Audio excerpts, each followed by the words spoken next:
Hello! Welcome to today's stream. Camera's angle a little low in that light. What's that? Did you figure out what was up with your PC yesterday? No? I'm just kind of hoping that it doesn't happen again this time. I don't know. I'm starting to think it's probably related to Streamlabs crashing, but like, I mean, that's what caused the computer to blue screen the other time, but I don't know why Streamlabs is crashing. So, I don't know. Just fingers crossed, hope for the best. That's kind of where I'm at, unfortunately. I'm 14-year-old. It's normal that older people say shit about what I love. I mean, nobody's gonna like everything you like. Same the other way around. Like, just, you know, find things you like and don't care what other people think. Alright. Today, we're going to actually do the Doc matchup chart. I know I've said that I would do that. This is the third stream in a row I said I'd do it. But yeah, you know, like when your computer blue screens while you're trying to stream, it kind of discourages you from using the computer, right? So here's the list from yesterday. Got some hot takes in here for sure. But I did end up getting every single character, even though stream died literally right as I was placing Mithra. So, hi, sorry it's been a while, went on holiday. Well, I appreciate you coming back, Stun. Means a lot. Streamlabs ends up causing more issues. It may be worth looking into OBS. Yeah, probably. If the stream crashes again today, I'm probably just gonna end the stream and not bother with it, and maybe I'll use that time to like switch over to OBS and start using that instead. So yeah, I mean, I'd like to use Streamlabs because like I have everything on Streamlabs. I'm not gonna stream to Twitch today either, so that's another change that I'm making. Streaming to both platforms wasn't really worth it. So yeah, that was 20 bucks wasted. Oh well, I'll be fine. But yeah, let's reset this tier list and start with Dr. Mario. All right, you know how I title these. We of course have the +2 matchup tier, +1 matchup, and then we'll add a row below. Make it dark green. It's nice that I have a pretty consistent set of ways that I do this. And then even. We can find the good old doctor. Alright. Yeah, no. This should be an interesting matchup chart to make because, like, Doc is kind of bad. But hey, he might have some good matchups. So, we shall see. Let's start with his counterpart. The evil clone, the one that nobody likes. No, it's not true. People love Mario. Okay. Alright, so Mario versus Dr. Mario.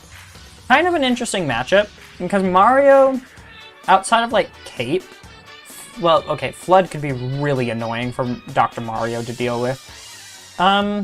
And back air. Okay, Mario, oh yeah, and also just if he clips him with a fireball. Mario has a decent amount of ways to edgeguard Doc. I wouldn't say his edgeguarding is like the best, but Doc definitely has the tools to edgeguard Dr. Mario, which can be troublesome for him. So I would say that like Mario, Dr. Mario, I would give the edge to Mario, which is not going to be like a +2 edge, right? Because like his edgeguarding isn't as broken. And while he can play the neutral game with Dr. Mario pretty well, like if Dr. Mario ever gets in, Mario still has to get in close in order to deal damage, right? And whenever Mario does that, Dr. Mario is the better character. So ultimately, I'd still give the edge to Mario, but yeah, it's somewhere closer to like even than +1, I'd say, which is weird. You think that DK is high mid tier? You are on drugs. high mid tier is not that high. I don't know what you're saying. They have the same range, but Mario's more mobile and can actually combo.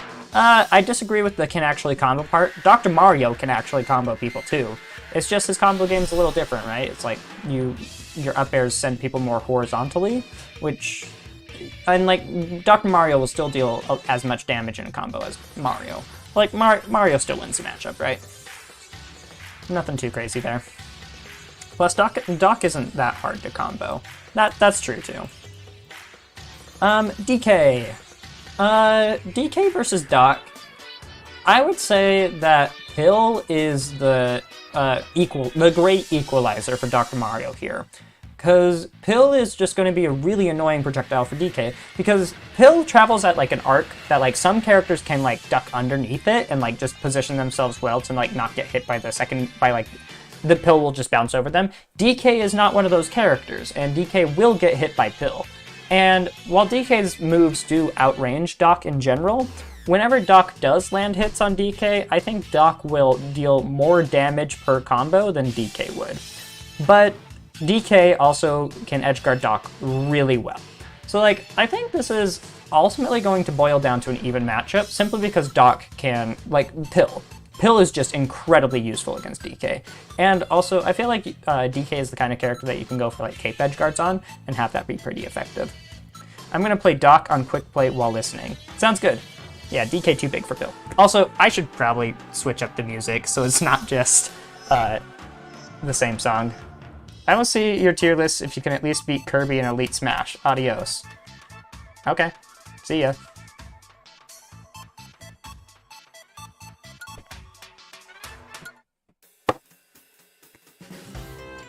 Alright, we got a different song going. Up next, Link. Why do people feel the need to announce their departure? Yeah, good for them, I guess.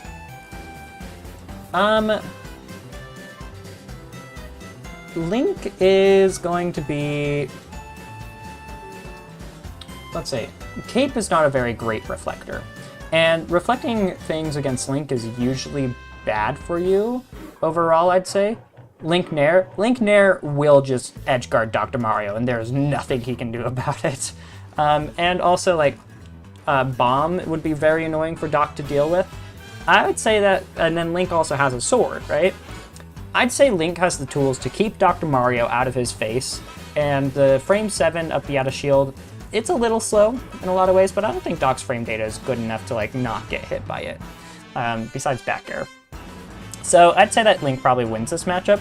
Is it a +2 matchup for Link though? Link Nair kind of goes crazy. I'm willing to say that Link is probably does really well against Doc. Like, Hill is not that hard for Link to deal with. I think your tiers are backwards, by the way. Oh, right. This is from Doc's perspective. Sorry. I would say that, like, Link is probably just a really difficult character for Doc to deal with, because, like, if you have to, like, get through a wall of projectiles, Doc isn't very good at that. And his one projectile that he has, I feel like Link can ignore for the most part. And then when Link does send Doc into an offstage situation, it's really hard for Doc to make it back to the stage. So, Nair also being like -3 on, or however safe it is on shield, gives Link a safe way to pressure Doc's shield without getting destroyed by Doc's out of shield options. So yeah, tough matchup. Easy +2, for sure. Yeah, I had to think through it a bit, but like, it's definitely +2. Samus. Link Nair beats like every projectile. Oh yeah, it'll also eat Doc Pill. I totally forgot about that. Oh no, Link bodies Doc. Oof. Samus is going to be probably a difficult matchup. Like, you can cape Charge Shot, but as I found out from playing against Samus's online, granted this is online, I knew when the Samus would want to Charge Shot, and then I would throw out Cape, and then I'd throw it out either too early or too late and get hit by Charge Shot. Cape is just not a very good reflector. It's like, Took your first game? Let's go, Scuba. Doc can win games, for sure. He hits hard, and people don't respect him, and you need to respect Doc in order to beat Doc, right? So, Samus, like, Zair, honestly, would be a really annoying edgeguarding tool, because, like, you're just tornadoing in the blast zone, and Samus just runs off, and bzz, you're dead. So, I would say that, like, you don't think Cargo Throw makes the matchup in favor of DK? I'd say that Pill makes the matchup in favor of Doc. Everything else about the matchup makes it a -1 matchup, but Pill is very annoying for DK to deal with. And DK also wants to like run in and like fight Doc, but Doc has better buttons in close quarters than DK does. DK outranges Doc, sure, but then Pill beats DK when you're not in the mid-range. DK wins in the mid-range. DK wins offstage. And Cargo Throw can get Doc in an offstage situation, but Cargo Throw to load does not make it like a +2 matchup for DK. So I'd call it an even matchup. Samus, I would say -1 because like in an offline environment, I feel like you can react and actually cape Charge Shot, which matters. But Samus ledge trapping is going to be very annoying for Doc to deal with. Samus can edgeguard Doc, not the most effectively, but like forward air alone should like cover a ton of options from Doc. And I don't think it's a +2 matchup for Samus, but I do think that it's harder for Doc than it is for Samus. And I believe Charge Shot would also go through a Pill. Especially since DK is so big and can just hit Pill into anything you want. Yeah, and it's not just like... Even the Pill at its highest point in its arc, after a bounce, will still hit DK. And that's really annoying for DK to deal with. Forces him to shield a lot, which Doc likes it when you shield. Yoshi. I feel like double jump armor does not matter significantly in this matchup. There's definitely times where it shines, like if you're trying to like tornado Yoshi and he can double jump out of it, that's definitely a time for where it's good for Yoshi. But in general, Doc's moves are strong enough that they should break double jump armor. Like, I think up air past a certain percent will just break double jump armor, potentially even as early as like 70%. So I think that double jump armor not mattering is a big factor in the matchup. Yoshi does have incredible airspeed though, which would make it easy for the Yoshi to like approach. And Yoshi does have like long-lasting nair off stage that would be very annoying for Doc to deal with. Overall though, like I'm not super convinced that this is like a crazy good matchup for Yoshi. Hey beautiful. Hey Mac, what's up? So like, I don't know. I don't want to say... I do think Yoshi is a better character than Doc, for sure. But since all of Yoshi is like close quarters combat, even with the incredible air drift, even with the potential to like edgeguard and stuff, I think it could be an even matchup. I don't know. I played some Doc last night in Redemption. Ooh, exciting. Why did my Mario music stop? Keep going.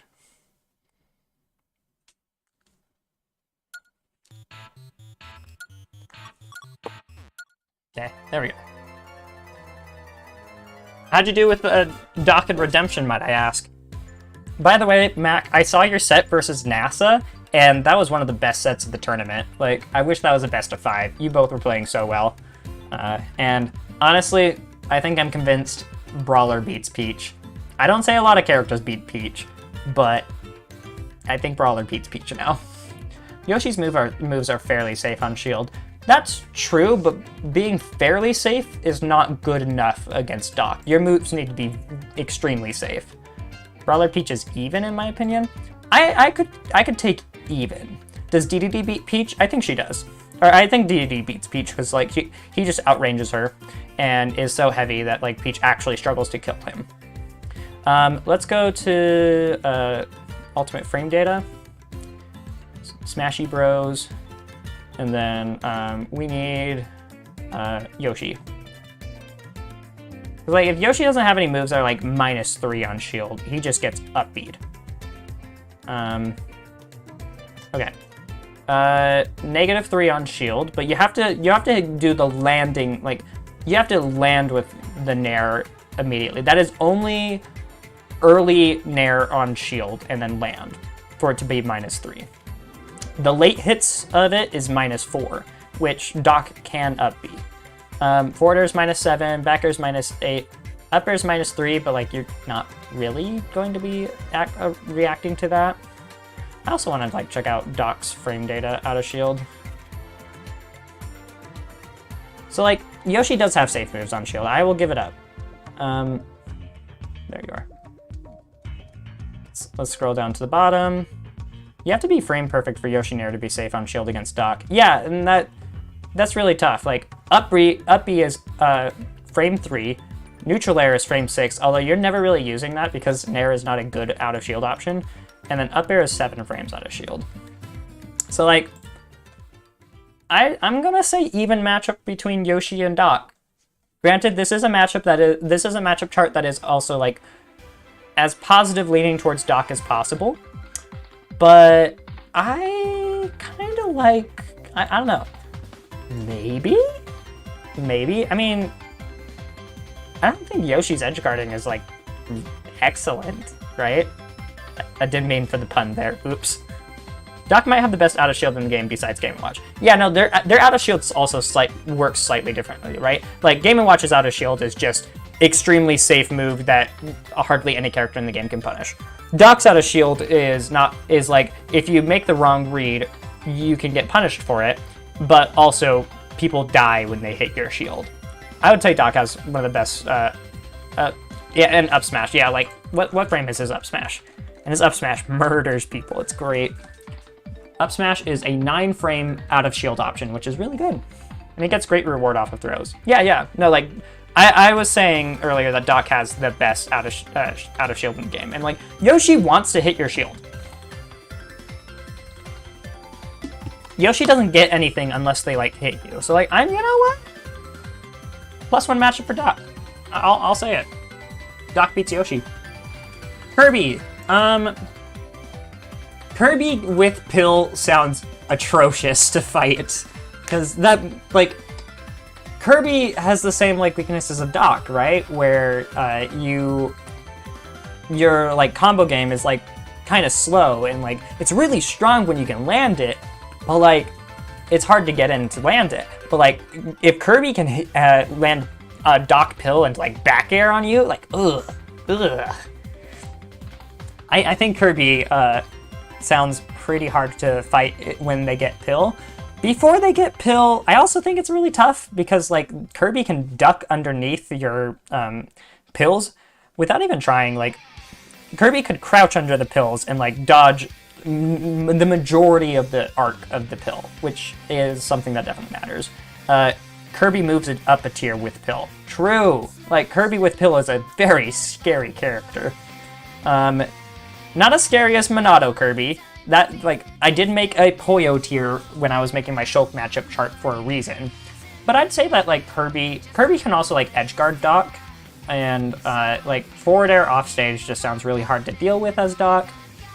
And while they both still want to get in close quarters and stuff, I think that Kirby is probably better suited for fighting Doc than a lot of other close quarters fighters. And again, like, if Kirby gets Pill, it's over. We try not to remember Monado Kirby. I hope that when I play Kirby, someone plays Shulk against me and I can finally experience the overpowered Monado Kirby for myself. Alright, up next we got Fox. Now, Capitancito did play Dr. Mario against Light's Fox, and even though it was a pocket Doc, it nearly got the job done. So like, am I crazy for saying this? Let's find out. Let's go look at Fox's frame data. It's over 9,000. Kirby with Monado, like that would be like. Okay, where is Fox? So, Fox's aerials, -3, -4 on shield, and that's only if you're frame perfect with it. Like, again, you have to be frame perfect with Fox if you want to be able to have it be these numbers. -4 on shield, also pretty good. Like, Fox has really good frame data against shields and stuff, and like I could definitely see it being hard for Doc. But the disadvantage for Fox in this matchup is that he's really light. Dr. Mario will just eviscerate him if he's not careful. Let me move this off stage. Or off stage. Off screen. I mean, yeah, but tournament sets don't mean everything. It's maybe even, but I wouldn't put it past that. Yeah, like, at the end of the day, Fox is a significantly better character. Discord exit stage right. Yes. Need to put that into, like, stage notation.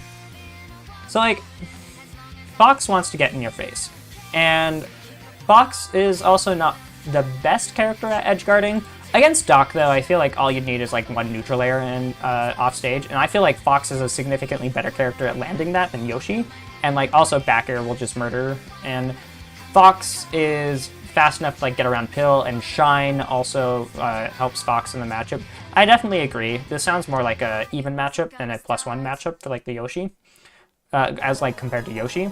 But it, like, this is definitely, like, for a low tier, having this good of a matchup into a top tier, not bad, not bad. Pika! Ooh. Ooh. I almost want to make a -3 tier for this one. Like, when I play against a Pikachu as Doc, I get hit by one back air and it's just like, it's Jover. Pikachu will just edge guard you and it can't be good, right? Just one back air, you're dead.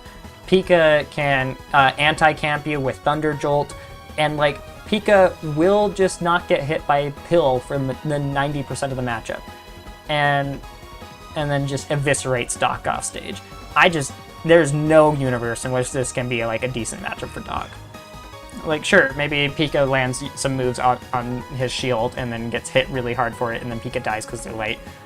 But then Pika gimps you at 20 and it's over. Calling out his recovery with Bear just murders Doc. Yeah, like, for both Pikachu and Fox. Yeah. But, ugh, I don't want to fight Pika as Dr. Mario for sure. Luigi. Okay, Luigi's kind of an interesting one, because, like, Luigi also needs to get in close in order to, like, significantly deal damage. But Pill is a better projectile than both Luigi's Fireball and Plunger. And I feel like Luigi's Cyclone, while it can combo break you, and like as the Doc player, you'll need to be very careful about not getting hit by Cyclone.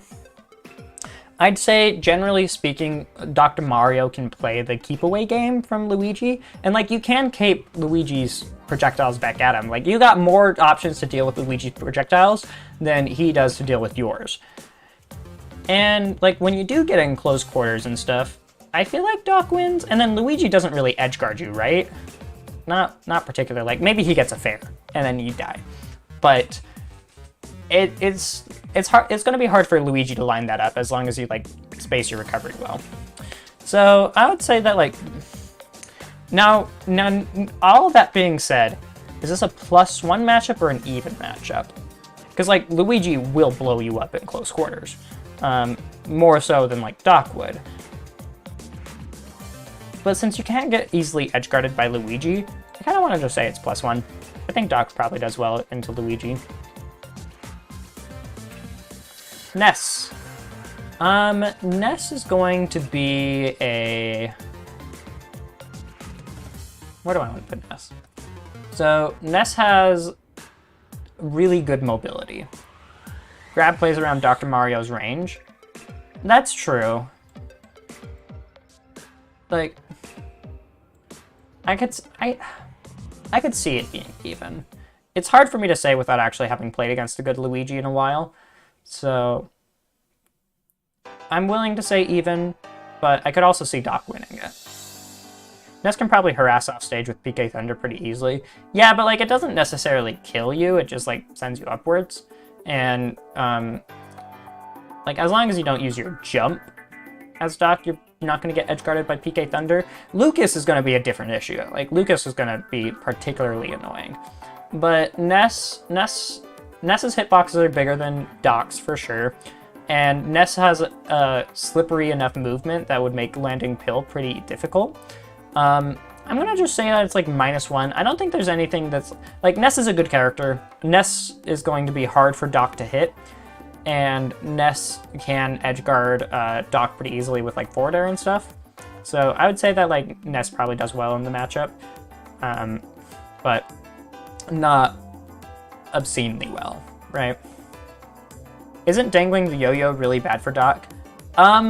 I believe that Doc's super jump punch is going to at least clank with the hitbox, and then you'll have time to grab ledge and become invulnerable. Because like it's a really strong move, and I think the lingering hitbox from yo-yo isn't going to affect Doc. Definitely something that requires testing though.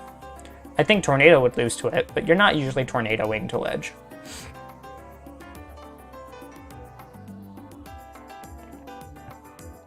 Alright, Captain Falcon.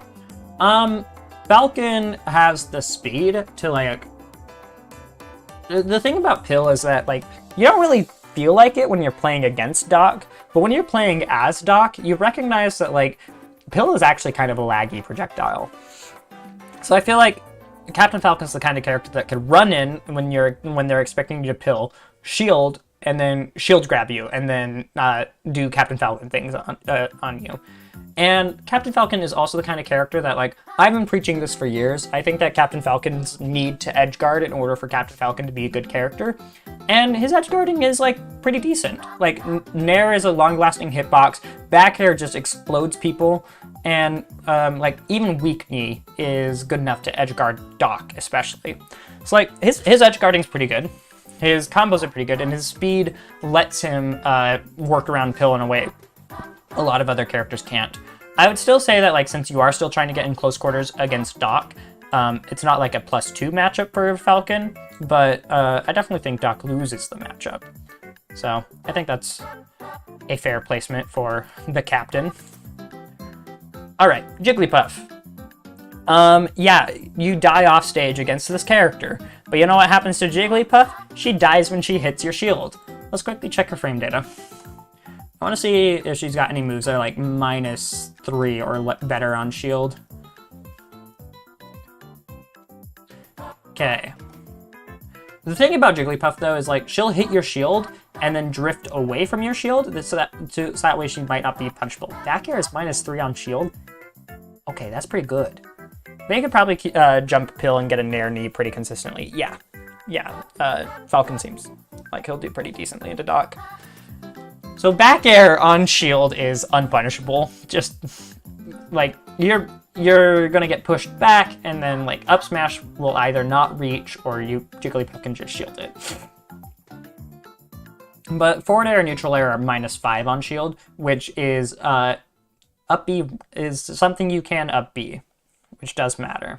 So I think Jigglypuff at least can like threaten shield with like pound, and it's like Jigglypuff has things, but it's a -11 move on shield.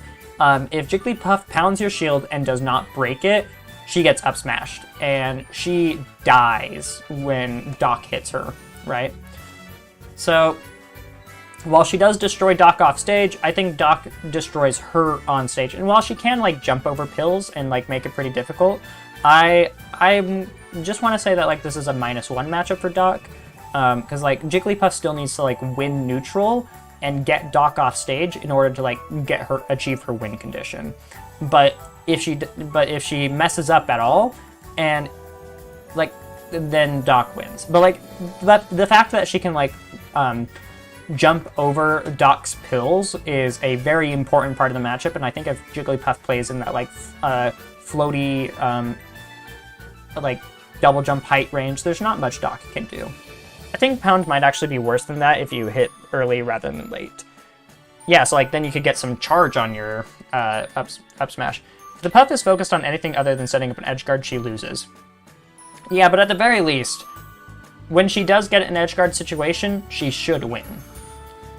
And I think that she has ways to play neutral in a way that Doc can't really fight. But she does explode, so like maybe because she just dies at 70, maybe Doc wins, or maybe it's an even matchup. Maybe. I don't know. It might be similar to Min Min, where you play at the 45-degree angle to stay above Pills, outrange with back air, maybe. I mean, yeah, no, like, definitely... you definitely want to play in a very non-interactive way against Doc in order to beat Doc. It's just the reality of this character. Alright. Peach. Peach can turnip camp Doc, and while Doc can reflect the turnips, like, reflecting a turnip usually isn't that meaningful, whereas when Peach hits you with a turnip, it matters, right? And then Peach's turnips as like an edgeguard tool is incredibly hard for Doc to deal with. She can jump down with like Toad, and Toad is a super long-lasting counter hitbox that would make it really tough for like Doc to make it back to stage. And then Peach can also play that same like floaty game plan that I was describing that like Puff could do, except her combo game is a lot more deadly against Doc. And she has a similarly good edge guarding game versus Doc. So like having a projectile against Doc I think is pretty good. And I'd say that like Peach's frame data, I believe she can pretty consistently like back air a shield. Neutral air is -2 on shield. That means it is safe. And since you float cancel your Nair as Peach and Daisy, you can very consistently get the safest version of the move against Doc. So I'd say that like this has got to be a really tough matchup for Doc. Like she can just play in a very non-committal way against Doc, and then when she wants to commit, she does tons of damage, edge guards him, and then it's over. I feel like game plan is super important against Doc. Yeah, but like a lot of people don't have a good game plan against Doc because he's a low tier and nobody cares about him. Like people just forget how to fight Doc because nobody ever fights Doc, and then you fight a good Doc and then you're like, oh no, I'm dying. So yeah, Doc is a character you need to respect. But if you do respect him and you do play in a very specific way against him, it can make Doc's life very hard.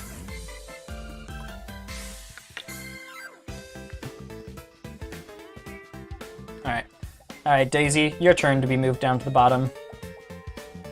Bowser.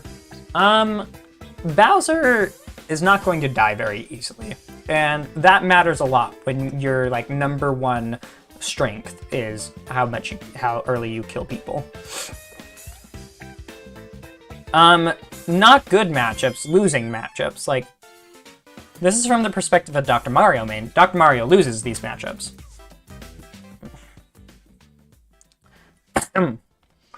So, Bowser being able to live for a very long time against Doc, I think, matters a lot. And Bowser also just has really good range. Like, if a Bowser F-tilts Dr. Mario's shield, the shield pushback is going to make it so Doc probably won't even be able to, like, up smash to punish it. And so I think that, like, Bowser, like, up B isn't going to kill Bowser until, like, 140 maybe, 150, and that's pretty significant. That means that Bowser can like play on Doc's shield more than many other characters in the game. And then when you are off stage, you know what's one of the best edge guarding tools in the game? Bowser forward air, because that move covers everything. So does Tough Guy beat Pills? I think he loses to Pills, and that is the weakness, is that like Dr. Mario has a fantastic combo game against heavies, especially super heavies, right? And like if Doc gets a grab on Bowser, or like a pill hits Bowser in a good spot, Bowser is going to struggle. But like I think that Bowser has more tools to beat Dr. Mario than DK does. So I'm gonna say it's a -1 matchup. But like when Doc gets his hand, and like also Bowser has an excellent up B out of shield too. Like he's got a good out of shield game, especially compared to DK. And so it's gonna make it a little harder for Dr. Mario to like significantly fight him. Doc beats Puff, or at least is even with Puff. Yeah, no, we were talking about how like it could be an even matchup for like Doc Puff because Puff just explodes for hitting Doc's shield. But I was talking about like how Puff can play the game in a very non-interactive playstyle that would make it a -1 matchup for Dr. Mario. Like just like jump at a height that like pills don't hit you. But I don't know. Down throw tornado probably kills Puff at 50, right? So that's pretty good. All right, I'm willing to move Puff into even. I think I've been convinced that like Doc probably doesn't lose to Puff. ICs. Okay, so ICs is a weird one. They're the right height to not get hit by pills. Oh, I needed to do the da to the song. I'm gonna be off tempo the entire time. I don't want to do it. I will embarrass myself. So like ICs are the right height to just like not get hit by pills a lot of the time. But the pills do a lot of damage, and if you hit an Ice Climber with pill 2 times, like let's say you hit Nana with pill 2 times in a row, the next time you hit both of the climbers with the move, Nana is going to get launched significantly further than Popo. And the fact that the pills only hit 1 climber at a time means that you can like you can build up pretty irregular damage against the climbers that can lead to Doc separating them more effectively than a lot of other characters. And like Tornado against Ices is also going to be pretty decent. I think that like Doc probably does okay into this matchup. Like Ices don't necessarily edgeguard. Like the icebergs can definitely like edgeguard Doc, and if you get hit by that, you just die. But they only come at like one specific angle off stage, and so it'd be really hard for Ices to like set up a edgeguard if the Doc is like playing around icebergs. We could say, oh, Steve is totally +2, and you'd just be like, oh, good point, chat, fair enough. No. I'm not just gonna like capitulate to chat. Yesterday, I put Joker in the extremely overrated tier, and one of the PR players in my scene called me crazy for it, and I was just like, I'm holding my opinion. I do agree that like Doc Puff is not a terrible matchup for Doc though.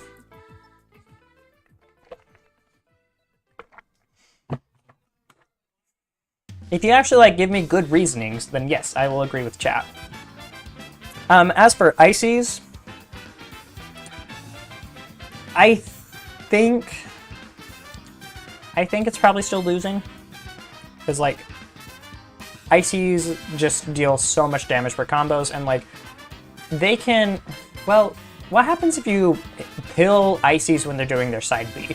I don't know what that interaction does. If the side B eats pill, then yeah, definitely a -1 matchup for Doc. But if the pill beats side B, then I think it'd be even. Most people say Doc versus Steve is only -1. We'll find out.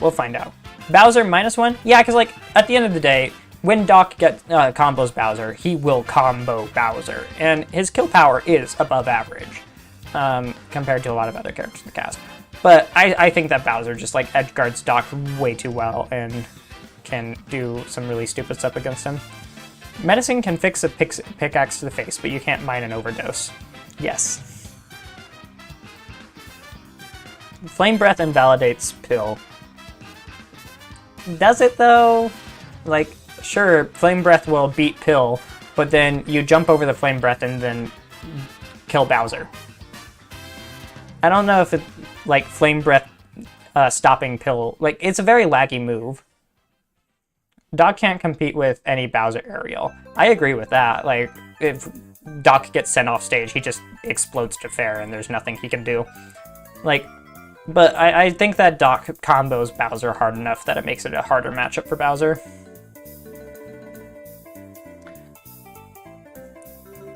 Yeah, but like, if you're using Flame Breath to beat Pill, then I'm going to be able to approach you.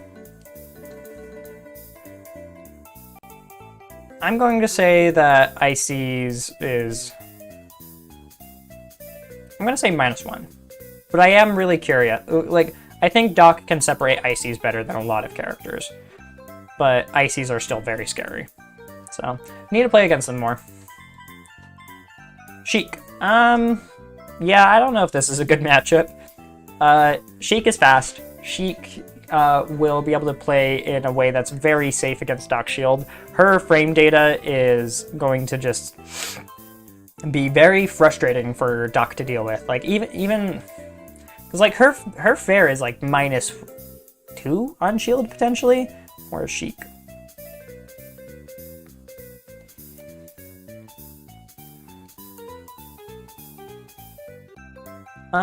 Forward air. Neutral air, -3. Forward air, -2. Like, these are incredibly safe moves. And so if you're just the Sheik player and you just like run up to Doc, forward air on shield in the spot dodge, and he up Bs trying to hit you for it, then Sheik gets a huge punish on Doc. And then like Sheik's combos almost always set up for an edge guard, or at least a ledge trap situation, which is again really bad for Doc. And then like you just needle Doc once off stage, and then he can't make it back. So I would say that like Sheik just dies though. Not if you're playing good. Like optimal, like obviously like you can say that about every single Sheik player is like, oh, if Sheik just plays perfect, she's the best character in the game, which is true. Like a Sheik that is playing, if a robot were programmed to play Smash Bros, I would program it to play Sheik. But that's not what real life Smash is like. So like, yeah, no, like Sheik probably does die to Dr. Mario, but I'd say that like needle camping Doc is like the way to play the matchup, and then when you get combos, just like push Doc to the edge, and then just like ledge trap Dr. Mario the entire time, and he'll just die. It's not even that difficult to kill Doc because he just dies off stage sometimes. Yeah, no, he does. If I made a robot play Smash, I'd make it play Fox. Fox is another really good choice for like a robot play Smash. Martha's also good at separating ICs with Tipper. That's true. No, there's a lot of different ways you can separate ICs. If I could program a robot to play Smash Bros, I'd make it play Ganon and let it loose in the world just to see what would happen. Maybe one of my next tier lists will have to be like, how good would a robot be playing this character? Well, wouldn't that just be a tier list? Maybe. I don't know. 20XX is a thing. Yeah, no, and I have fought that Fox before, and I've beaten it, but that was some really cheesy gameplay on my part. Make it play Marth and give it insane neutral and punish game. Yeah, I mean, like, if you can, like, have your robot always hit tippers, Marth's looking really good.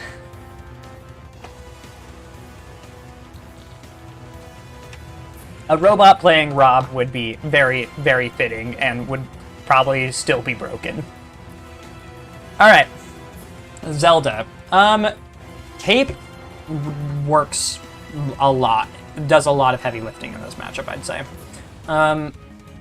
Being able to cape Phantom, like, you can use pills to, like, pressure Zelda, and Zelda can do that, like, one technique where she, like, sets up Phantom and then goes behind it. If she's doing that technique, then, like, at least pills won't pressure her for, like, setting up Phantom, which is really good for her. But I would say that Zelda, I feel like Doc does a lot better in close quarters than Zelda. Nehru's Lev is going to be a kind of annoying to deal with for, like, reflecting your pills and stuff, but I don't think it's that big of a deal. And if you just call out the Zelda on her timings with, like, the Phantom and stuff, I feel like you can do a lot to, like, get in and hit Zelda.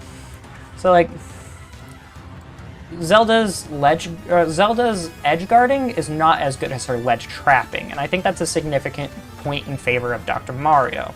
So, like, I think Doc might beat Zelda, but I also haven't played against Zeldas enough to confidently say that's true.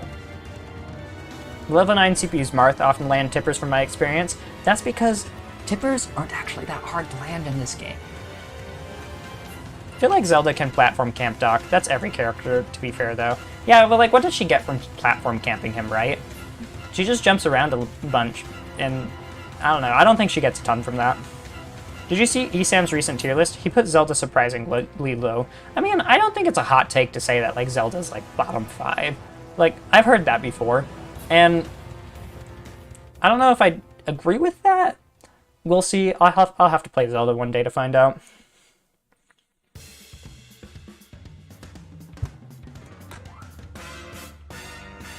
Consistency is very good. I do agree with that, like, especially in tournaments. Down tilt tippers are really annoying. Yeah, down tilts. Lucina has a significantly better down tilt than Marth, but I don't think that's too crazy to say.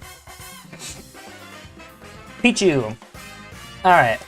Pichu probably beats Doc for the same reasons that Pikachu does, although Pikachu beats Doc harder. Like, I might make a -3 tier and put Pika in there. Honestly, it's Dr. Mario. We're adding another tier.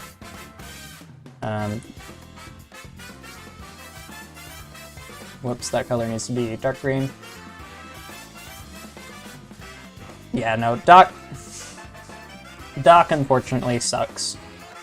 I want to see if there's a better color than, like, is that fine? Nah, we'll do that. So, like, I'd say that, like, Pikachu is a -3 tier for Doc. And we're about to add another -3 character in a minute. But, yeah, no, Pika versus Doc, just not fun. Pichu versus Doc, I will say Doc explodes Pichu. Like, being a character with, like, that's extremely light, you're gonna get up smashed and you're going to die. And Pichu does not have anything that is, like, super safe on shield, besides Neutral Air. But guess what? Neutral Air is still not safe enough to not get up beat. And so Pichu can ignore pills, though, better than, like, any other character in the game, which matters. But if Pichu ever forward airs your shield, no matter how high Pichu is when they forward air your shield, you can up smash them, and Pichu will explode. You know, I'm starting to think that, like, Pichu, since their frame data is not as good on shield as, like, other characters, like, down tilt's -4 on shield. If they're close enough, you just up B them. And honestly, you can up B from kind of far away and have it work. Like, I don't know. I'm not really seeing anything that, like, makes me think this is, like, a crazy good matchup for Pichu. Actually, the only thing that makes it a good matchup for Pichu is that he ignores pills, right? Is it winning? I didn't think I'd say that, but, like, after looking at the frame data and looking at, like, Pichu only has, like, one move that is, like, -4 on shield as an aerial, and that's Nair. But that's still not good enough to not get hit by up B. You just up B Pichu every time for that. And Pichu explodes. Might be a bad matchup for Pichu. Like, Pichu edgeguards Doc, but, like, every character edgeguards Doc. Like, that's not news. Yeah, and, like, Thunder Jolt, like, you can cape Thunder Jolt because it's slow enough, and then Pichu... I don't know. Pill not being a thing does matter in the matchup. But since Pichu will self-damage themselves from trying to camp you, they have to come in and interact with you. I'm not feeling so good about Yoshi. Or, sorry, Pichu. Yoshi looks so goofy on this list. Yeah, Yoshi a big old goofball. I think on 20XX, Marth would be better because he'd have longer combos and very consistent early kill confirms, but obviously nobody is perfect, which is why Lucina is far better. Yeah, no, like, Lucina is a great tournament character because she has very simple game plans and very simple execution. Then again, a lot of people say characters are not bottom 10, but someone has to be. Yeah, no, I think the thing about, like, Ultimate is that the bottom 10 characters in this game are still good characters. I don't think there's a single character in this game that is outright bad, except maybe Ganon, but I'll need to play as Ganon before I confidently say whether or not Ganon is, like, just a bad character. But, like, even Doc. Doc is a good character in a game filled with great characters. I have done pretty well with Doc so far. I feel like he's a good character in my hands. But at the end of the day, Doc still loses, right? Doc still dies to a lot of things. And so, like, in a game with 86 different characters, all of them being, or 85, all of them being, like, great characters, being a good character is not enough. I don't know why I really like playing Marth, but whenever I play Lucina, I get bored and start to mash. Yeah, no, that's what I'm afraid of when it's eventually my turn to play Lucina, is I'll just be thinking to myself, man, if that was a tipper, that would have been sweet. He's not a good character in my hands. True. So, time to talk about another -3 matchup. Falco is so difficult. Oh, I hate fighting this character as Doc. So, at my local last week, as part of Redemption Bracket, I played Doc, as you guys know. And what happened was, when I fought one of the players in Bracket, he had a Falco. And it was during that matchup that I realized, this feels impossible. So, the number one thing in the matchup, frame 1 Reflector. It just completely invalidates Pill. And it's not just that, though. Falco also can edgeguard Doc better than like any other character in the game. Laser beats Tornado, and then if you get lasered once off stage, you're dead. Forward air, long-lasting hitbox that just eats everything. You're dead. Down air, you're dead. Like, Nair, you're dead. Like, he even reflecting, even using the reflector off stage against Dr. Mario, he dies. Like, it's really bad for Doc off stage against Falco. And then, since Doc can't use Pill, you know what he tries to do? He tries to, like, land on you with a falling Nair or something. So then Falco just up tilts, and then you get sent off stage, and then you die to those moves that I just mentioned. Falco versus Doc, like, I played that matchup a decent amount that night, and I won maybe, like, 1 game. It was bad. Falco's Reflector is frame 1. It is very good.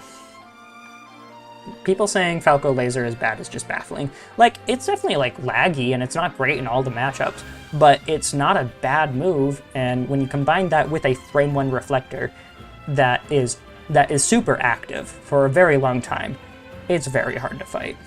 I would say, like, Falco is atrocious for Doc. Falco is so underrated. People saying you can't camp, yet all they do is laser until they can up tilt or down tilt you. I was a Falco co-main at one point. No, like, I fight against a decent number of Falcos, because, like, one of my friends mains Falco, and then Falco's just, like, a decently popular character in Utah, and yeah, this character is really good, and I need to play as Falco to, like, learn why people say he's bad, because in my eyes, he could be the best Spacey, but, like, a lot of people say he's not the best Spacey, so we'll see.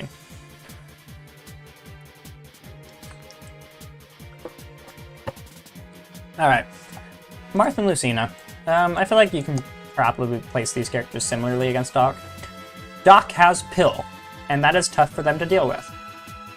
But they're also small enough that they can avoid Pill most of the time, and then they can outrange Doc in a way a few other characters can, with very safe disjoints. So they can reliably pressure Doc's shield as long as they just max face their aerials. And then when they send Doc off stage, it doesn't matter if it's a sour forward air. You're still dying. So, like, I feel like these characters probably do pretty well into Doc, and potentially a +2 matchup for them, because just being able to, like, safely pressure Doc's shield is a big factor in whether or not you win the matchup, in my opinion. Falco always annoys me because I never forget about those landing hitboxes.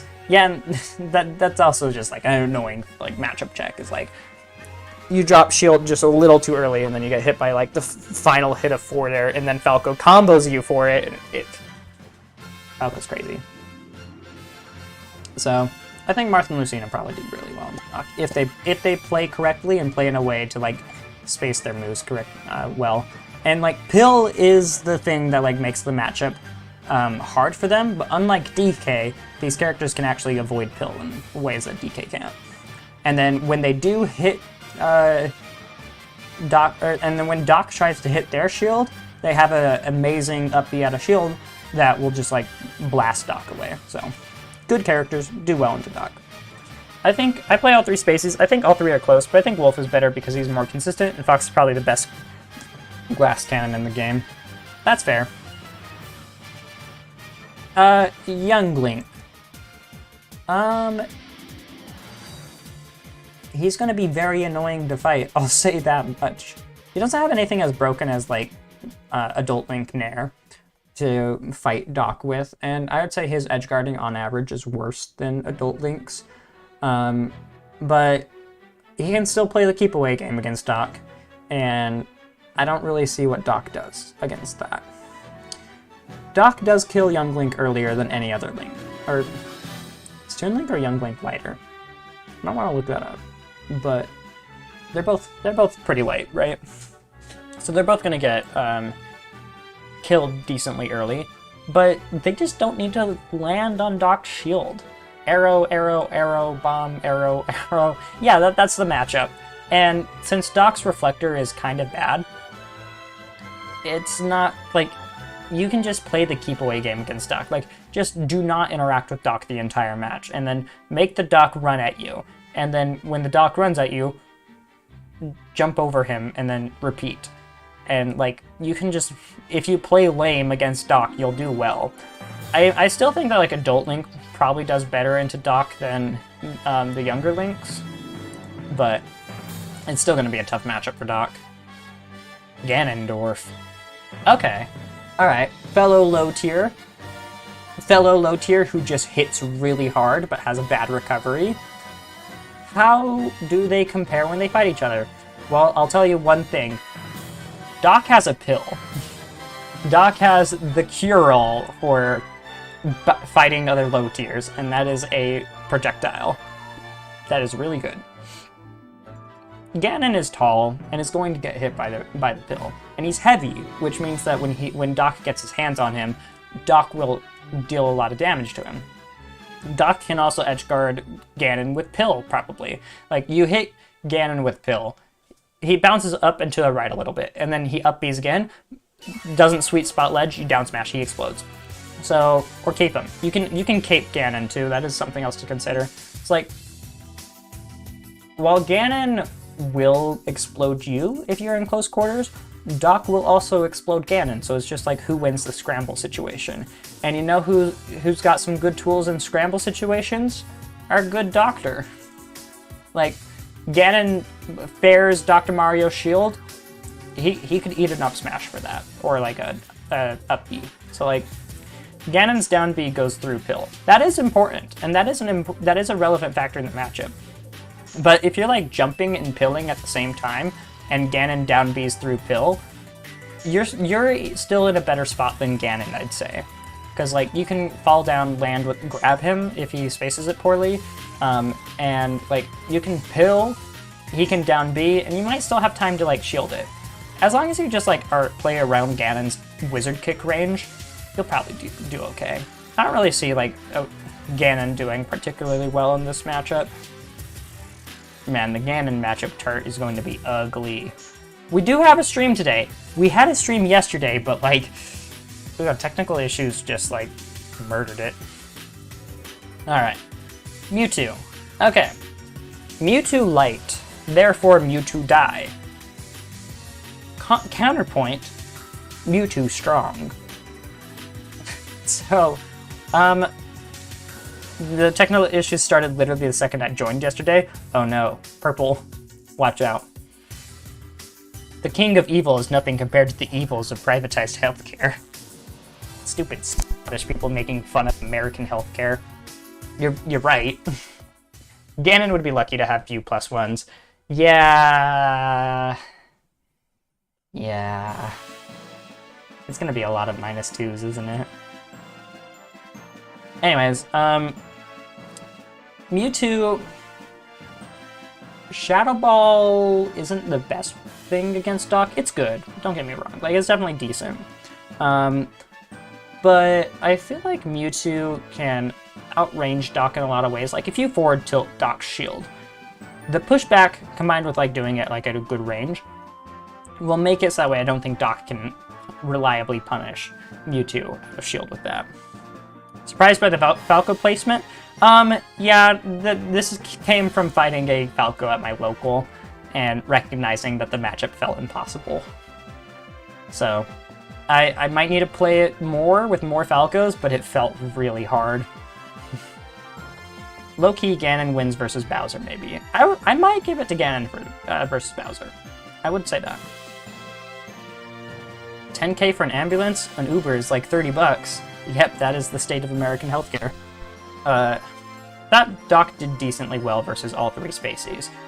It did not feel good against Falco, because like, frame 1 Reflector, you can't land on him because of up tilt, and then you just get murdered off stage.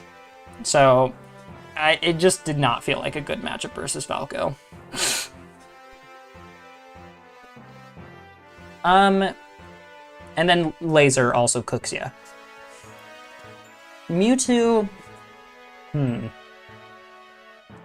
Mewtwo can probably play in a way... Like, Pills aren't as annoying for Mewtwo, even though he's big, because he can reflect them. He can, like... if Doc is getting close, he can, like, teleport to the other side of the stage. That is definitely something that Mewtwo can do that, like, not many other characters can. I would say that Mewtwo... I would say he does well into Doc, but due to how light he is, and the fact that, like, his only projectile is a charged projectile that can be caped, I would say that, like, since Mewtwo is light, he could just explode to Doc. But at the end of the day, Mewtwo has enough tools to, like, beat Doc consistently. Dude, why'd pay for blood transfusion when there's free blood down this shady alley? Yeah, it might be your blood, though, on the walls. A lot of Falco players, in my opinion, just spam Laser and up tilt. Yeah, and that's because it works. Because, like, Laser is... Because he'll spam Laser, and then you're like, ooh, I don't want to get hit by Laser, so I'm going to jump over Laser, and then you get hit by up tilt and you die. Also, Tail is not as good as a good spacing tool. I think it's good enough against Doc. I think that, like, back air off stage will just murder Doc, because you just do a double jump back air, and the tail swipe just covers all of off stage, and Doc explodes. I miss Laser being auto-cancelable. I don't want Falco. I don't want Ultimate Falco with an auto-cancelable Laser. Ugh. Being able to Laser immediately up tilt, yuck. Tail hitbox must suck against Pills. Tail hitbox does not matter as much as people think. I promise you. It's not going to get hit by Pills as often as you think.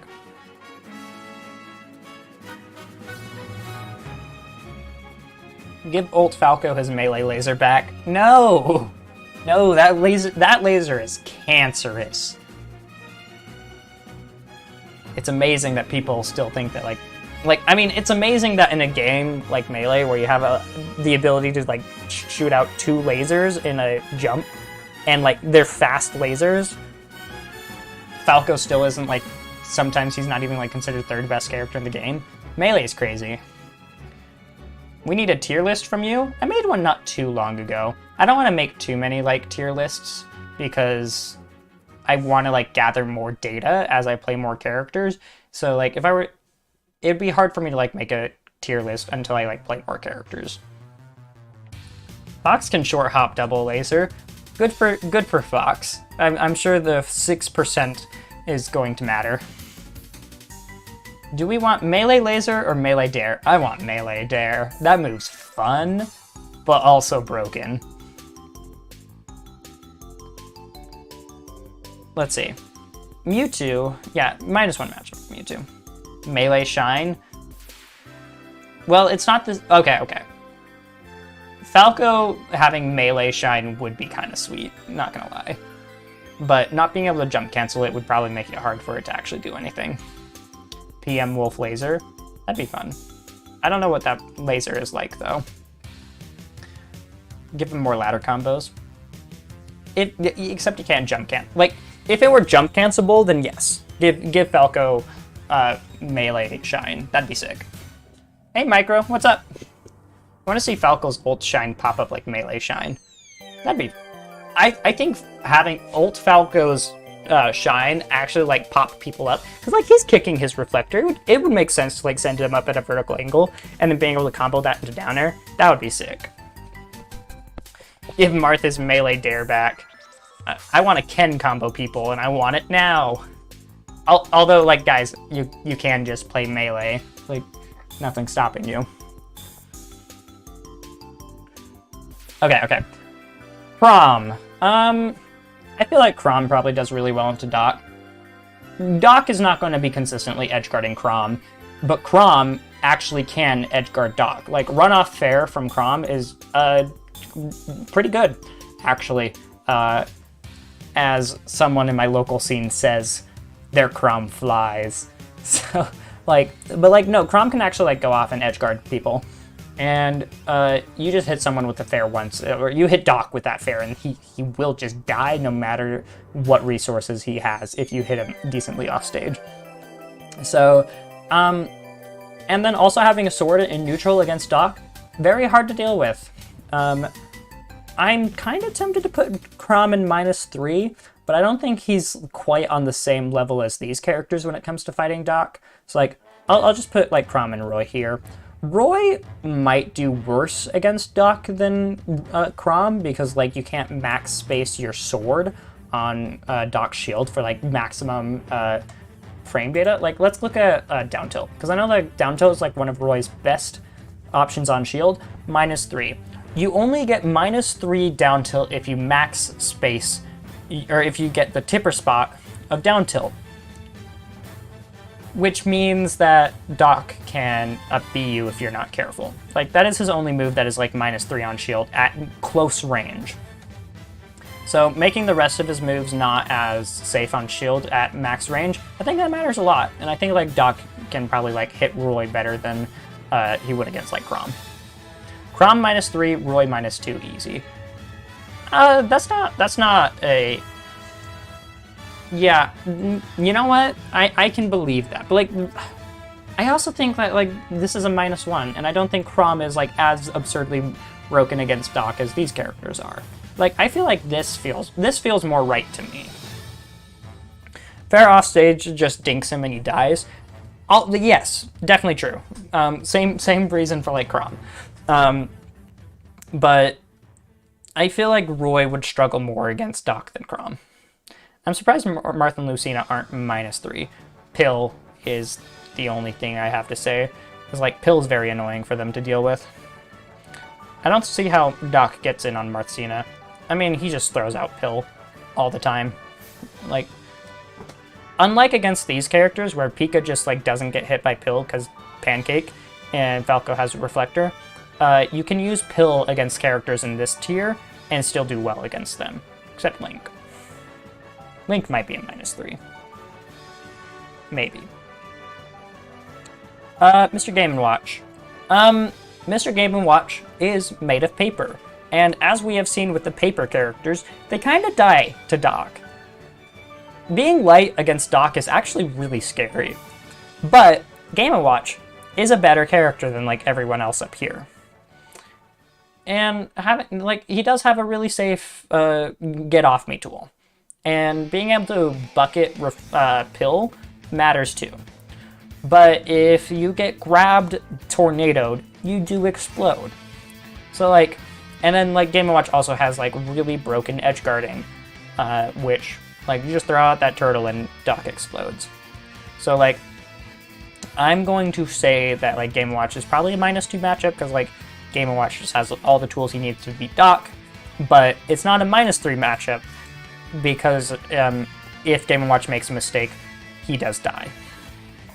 Kirby is just pancaking and invalidating pills, and then Kirby having insane buttons for no reason. And then when Kirby gets Pill, Kirby becomes like a significantly better character, because like Dr. Mario is a good character because of Pill.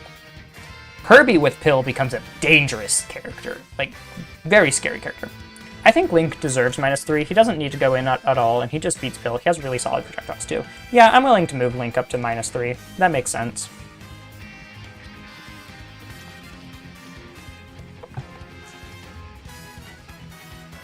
Meta Knight. Okay, I played Meta Knight not too long ago. What do I think of Meta Knight in this matchup? He edgeguards Doc. You just like, your tornado beats Doc's tornado off stage, right? I want to see Kirby Weak. No, Kirby Weak is going to be stupid fun, but I need to get good at using all the different characters' neutral Bs first before I can play Kirby. That's kind of my reasoning, right? So like, you can edgeguard Doc pretty well with Meta Knight, and I would say that Meta Knight can also like do the same thing Jigglypuff can against Doc, where you just like multi-jump to like avoid pills, and Dare Camp. Dare Camping sounds really good against Doc. And then Doc is slow. And Meta Knight's also kind of tiny, so he won't get hit by Pill. But he's light, and he will get exploded by Doc if you're not careful. Banjo is really good. Alright, I'd like to see it.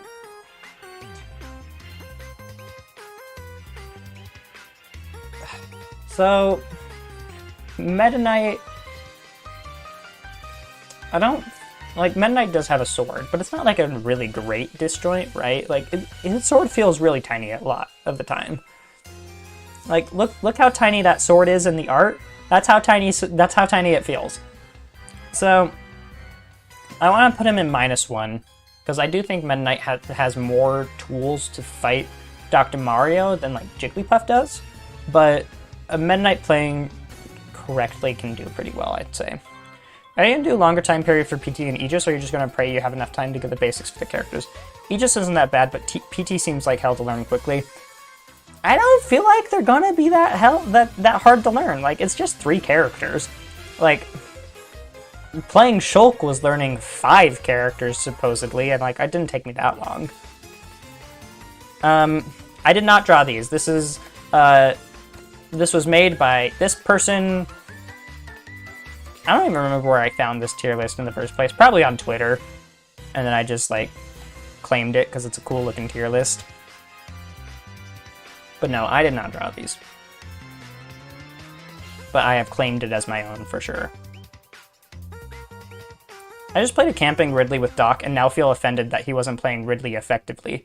Yeah, no, like, you just throw Doc off stage and then Nair, and they die. Ridley, like, I want to skip to Ridley right away because, like, I believe Ridley does really well into Doc. Like, not necessarily -3 tier, but we'll get to Ridley. We'll get to Ridley. Okay, Pits. Thank you for the matchup experience, Square. I don't even know if you're in chat, but Square Rabbit has made me fight Dark Pit a lot recently, and you know what? I wasn't doing too bad. Oh, you are here. Hi, welcome. But despite not doing bad against Pit, it still felt like a bad matchup. Pit's disjoints are not that good, but they're still better than Doc. And, like, having any disjoint against Doc, it matters a lot. Doc loses, like, whenever I try to do, like, a falling Nair, and then he would do a rising Nair, I would just die. I would just lose, right? And then Pit has good edge guarding tools. Like, forward air covers a really good distance. Honestly, normal Pit probably does a lot better into the matchup than Dark Pit, but Square is an edgy little fan of Isaac. Yeah, Pit probably does better than Dark Pit because of arrow edge guarding. Yeah, I was literally just saying that.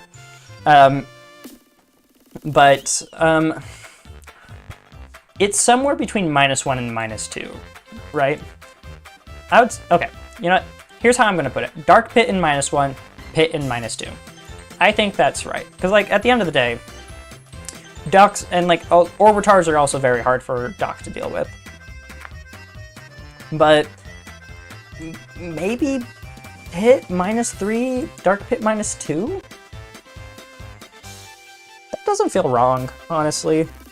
Arrow is gonna, like, if you're good with your arrow snipes, it's gonna be very hard to play against him. Yeah, Pit's arrows do the edge guarding hit for him. Not Dark Pit, fortunately. But I think that, like, Nair beating Doc's, like, most of Doc's moves matters, and then Orbitars is just a really free reflector to throw out. Yeah, you know, I'm starting to think that that's accurate placement for these characters. Zero Suit Samus. Zero Suit can play the do not get hit by Game & Watch, or don't, she can play the Game & Watch game plan of, like, I'm not gonna let you hit me, and we're gonna play this game where, like, I will nickel and dime you until you lose. And anytime I'm in a scary situation, I just down B out of there. And Doc is slow and cannot challenge that. I'm not too sure Pit has the same potential versus him as Pika. I don't know, man. It was really hard fighting Pit in a lot of circumstances. Like, having the reflector is really good. I would say, like, Pika is Doc's worst matchup, followed by Falco, Link, Pit. That's how I'd rank it. So for Zero Suit Samus, Her ability to just not interact with Doc definitely matters, and she does outrange Doc. Like, Zaire is going to be really good, and it's going to be, like, I could see Zero Suit just playing in a way that's just very annoying for Doc to fight. Because, like, she's just too fast. And Doc is not fast. Why Link? I missed it. Nair plus projectiles. It's mostly Nair, though. Learning Banjo is learning how to play Banjo and Kazooie. You have one additional jump. If you jump on stage, Banjo movement is awful, but when he uses Kazooie, he becomes extremely fast. Okay, thanks for the insight. Wario. Wario... Having insane air drift, I think, is a very useful tool against Doc, because Wario is the kind of character that can, like, make it look like he's going to get hit by Pill and then just, like, drift out of the way, because, like, he is just that fast in the air. And he's actually got pretty decent edge guarding. Like, fair against Doc is going to be, like, really annoying for Doc to fight. And then obviously Waft, like, you're playing 2 stocks versus 1 against Wario, and, like, Wario's compensated for that by, like, not being as strong of a character in a lot of ways. But I mean, Pills probably are going to be really tough for Wario to deal with. Like, I say the air drift's really good, but, like, you're still going to get hit by Pills. You don't have, like, the best tools to not get hit by Pills. And so I would say that, like, also, if you send Dr. Mario off stage, you can also just throw Bike to, like, cover options and then use down air or something else to, like, cover the other option. Wario probably edge guards Doc better than a lot of other characters. That being said, is Pill enough of a matchup, enough of a factor in the matchup to make it, like, not a super hard losing matchup? I'd say so. I think Pills are probably really annoying for Wario. But, yeah, that feels right. Just a -1. Snake. Okay, never really thought about this matchup before. Give me a second. Frame 1 Grenade. Is Doc's combos not fast enough to, like, beat a Frame 1 Grenade?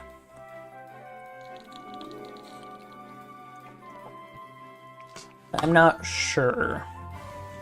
Then you also have the thing to deal with where Snake is decently heavy, hits you really hard, has more range than you. Nikita will kill you every single time. And I don't know, Snake probably does pretty well into the matchup. But, like, is kill power enough to, like, make Doc not lose it harder than this? Pill doesn't seem that good against Snake, because he can just, like, crouch. When we do the Ganon matchup, are we going to do offline Ganon or online Ganon? Probably offline Ganon, right? Because, like, ultimately I end my week by taking him to an offline local. But online Ganon, not bad. Online Doc, not bad either. But I feel like Snake probably wins this matchup +2. He's just... Grenade is good. Nikita is going to be super hard to fight as Doc. I think Tornado might beat it, but I don't know, it's not going to be that hard for a Snake to kill you with it. It just sounds hard. Ike. Ike has good sword. What is Ike's Nair on shield? If it's like -3, it's over. Well, okay, not necessarily over, but -5 on shield. But you can also, like, max space the Nair. Big sword, go auto +2. That's what I'm thinking, is just, like, the matchup is this move. You just F-tilt his shield. The pushback is just going to make it so hard for Doc to get in. And you just play in a way where you just, like, don't let Doc in. Forward air, also really good, both for edge guarding and for just, like, playing neutral for you. I feel like instead of, like, nairing on Doc's shield, you need to play the matchup differently as Ike. You can't just nair on his shield freely. But you can... No, we're not doing this. Get out of my chat, Robert. You are getting banned.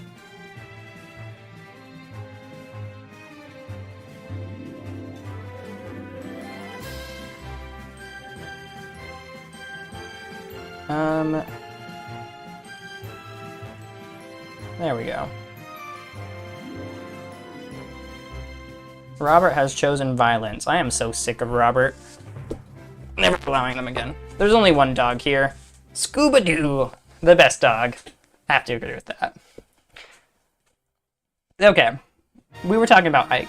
Yeah, so I feel like Ike has to play this matchup very differently than he does against a lot of other characters. If he just nairs on shield, he will lose, because you will just get upbeat a ton.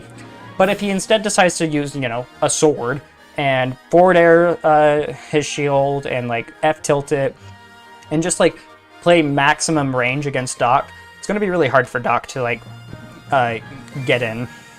Has he been a consistent guest appearance here? He was here yesterday. I put him in timeout, and then he showed up again. I think it's just a bot though, so like I'm just getting rid of him permanently now. Basically, if Ike plays optimally, then Ike wins against Doc. Yeah, that's what I'm thinking. And I'm trying to think of the matchups as like playing them optimally, because like another matchup where it's like it matters if you play optimally or not is like Jigglypuff. Jigglypuff playing optimally against Doc shouldn't lose, right? Because you just never get hit. But I do need to put in like a little pinch of like human error into these matchups, of course, because, you know, it's human matchups. But Doc capitalizes off of errors much better than a lot of other characters in this game. Because if you miss space on Doc's area or Doc's shield once, you take so much damage. PT. Alright, let's rank all the Pokemon, and then we'll rank PT. Thing is, big disjoints have such a lower chance of error versus Doc. Yeah, like Lucina versus Doc is going to be a significantly easier matchup to like play optimally than, let's say, ZSS versus Doc, right? Because like if the ZSS makes a mistake, she explodes. But when they're both played optimally, it's going to be a really hard matchup for Doc. Squirtle. What is Squirtle's frame data? F-tilt is -6 on shield. Really? It's not... I mean, it's a little disjointed, so Squirtle has that going for him. I feel like every time I get hit by F-tilt on shield, I just can't do anything, and then they grab me. Up-tilt is such a funny little move. Look at his little head go. Let's see. Forward air, -3 on shield. That's definitely his best move in the matchup. It's not very disjointed, though. I mean, all of his moves are incredibly safe on shield, except for this one. And this one, I guess. I feel like Squirtle is fast enough that it's definitely going to be an annoying matchup for Doc. If you had to play as Squirtle for the entire matchup, I think it would be a potentially +1 matchup for Doc. But because you only play Squirtle when you're at low percents versus Doc, I would say that it's a very winning matchup for Doc. But Pokemon Trainer doesn't play as Squirtle for the entire matchup.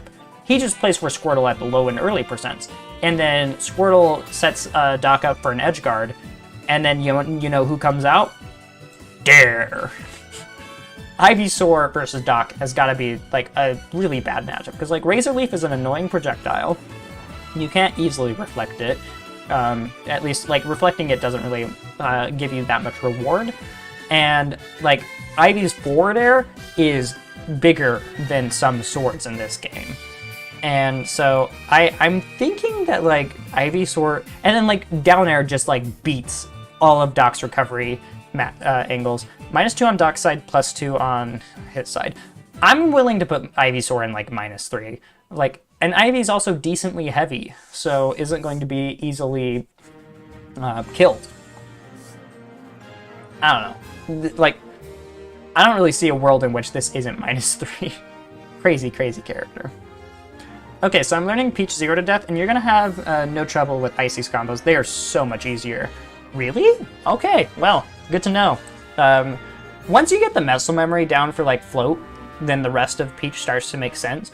But like getting the muscle memory down for float is the hard part, because it's just like it's not an input you're used to doing. And then Charizard. Charizard has big moves. Back air is going to be really hard for Doc to fight, because like you can just play back air Charizard, and Doc isn't really going to do much against that. And then forward throw sends at a really bad angle for Doc. I would say that like Charizard, and then Charizard's heavy, so like he's not going to easily die, and could probably live to decently good percents against against him. I'm willing to like, I'm putting Pokemon Trainer in -1, or I'm putting Charizard in -1, Pokemon Trainer -2, because like you do still need to play like Squirtle. Well, I guess you don't have to, but a lot of Pokemon trainers play Squirtle. Good projectile, good disjoints, dare, decent range on grab, and he's not a lightweight, so he doesn't die at 60 to 70. Yeah. Doc Mario is low-key pretty even. I can see it. I was like talking about it, and I was saying that like Doc Mario is like somewhere in between these two tiers. But ultimately I decided to put him in -1, because like Mario has enough tools to like be annoying. I don't see why PT would be -2 if Ivy is -3. If you're playing as Squirtle or Charizard, you can lose. You can, I mean, I guess you can just play as Ivy the entire match, right? Like, what's stopping you? And then these other characters can be hard. Like, I think Squirtle might actually lose against Doc, the more I think about it. Squirtle is not going to be performing... Like, Squirtle doesn't have... Squirtle's going to get hit by a B, right? And if you hold on to Squirtle for just a little bit too long, and then Doc up smashes you, you might just die. I don't know. I don't think Zard can throw out his disjoints as carelessly as Marthacina, and he has an advantage, but I just don't see Doc getting enough openings on him. Yeah, no. Look, I'm not gonna lie, MNO. You're on thin ice. I'm getting kind of annoyed with you, like, letting that bot loose in my chat multiple times. And so, like, I don't know, be careful. I'm getting a little annoyed.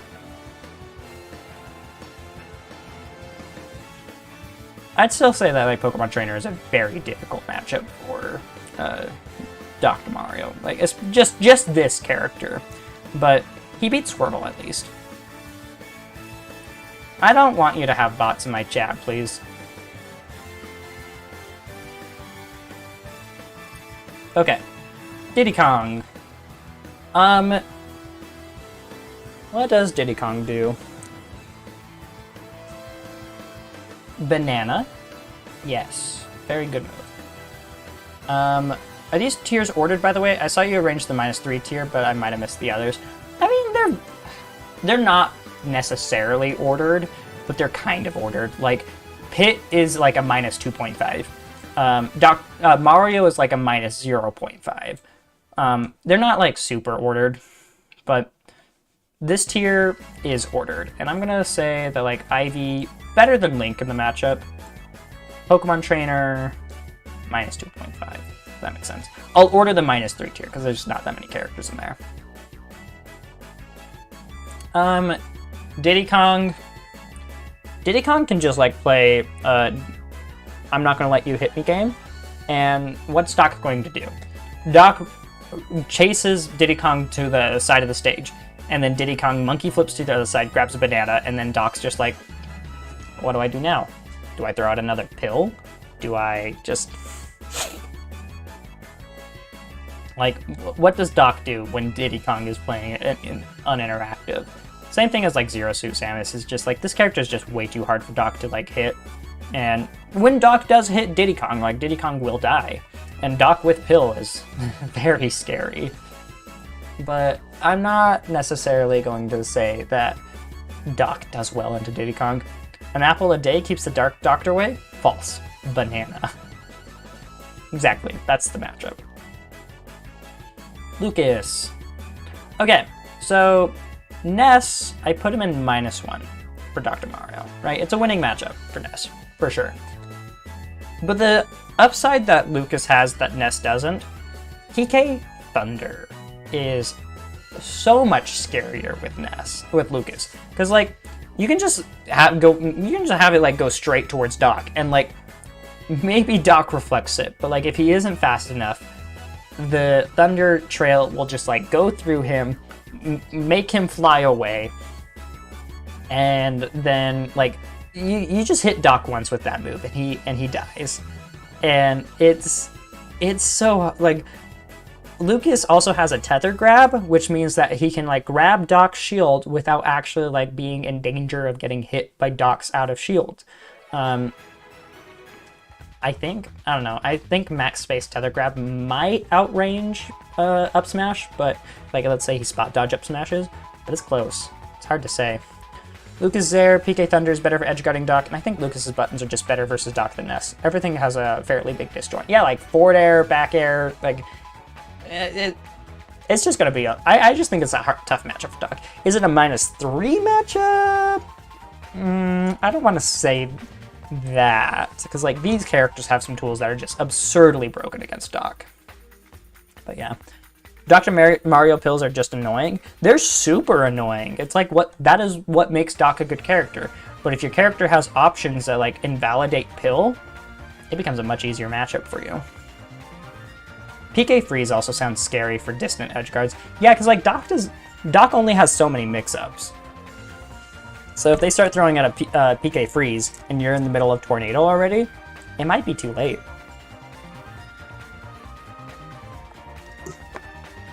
I don't know, maybe it is a -3 matchup? It might be a -3 matchup. I'll put him in the -2.5 tier. Anything below Pit is -2.5. Or maybe Lucas is better than Pit. Maybe. Sonic. Oh. Ooh, yuck. What does Doc do? Literally can never get his hands on this character. Sure, Pill, but I think Spin Dash beats Pill if you get the gold charge on it. Like, yeah, and then Sonic is just like, we're not playing this game, Doc. I am going to be the most annoying character. Excuse me.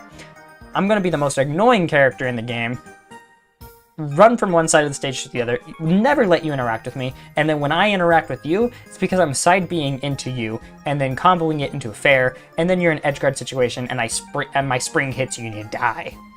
Sonic jabs Doc once and then wins after 7 minutes. Exactly. That's the matchup. And, oh, like, it's just gotta be so hard for Doc. I still think Pika and Falco might be more difficult. I'm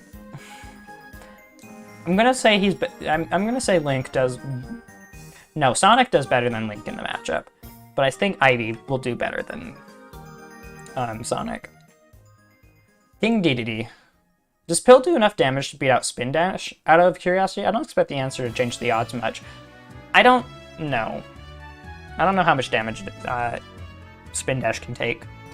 They should allow sudden death for Sonic timeouts. He still has a big advantage, but it makes it way riskier. You know, I wonder how the meta would change if sudden death was actually a part of the meta, right?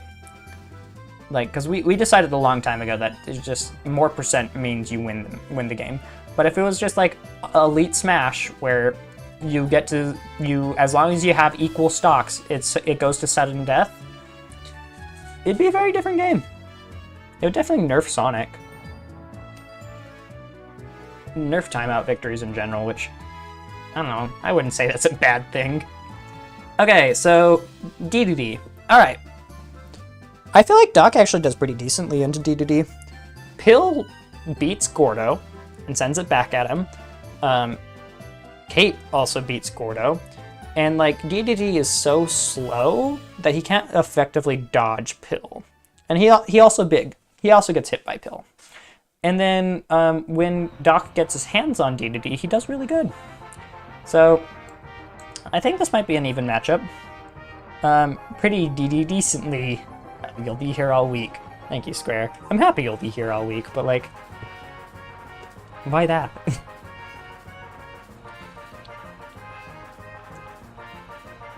Doesn't matter if you have Ganon kill power when everyone one-shots.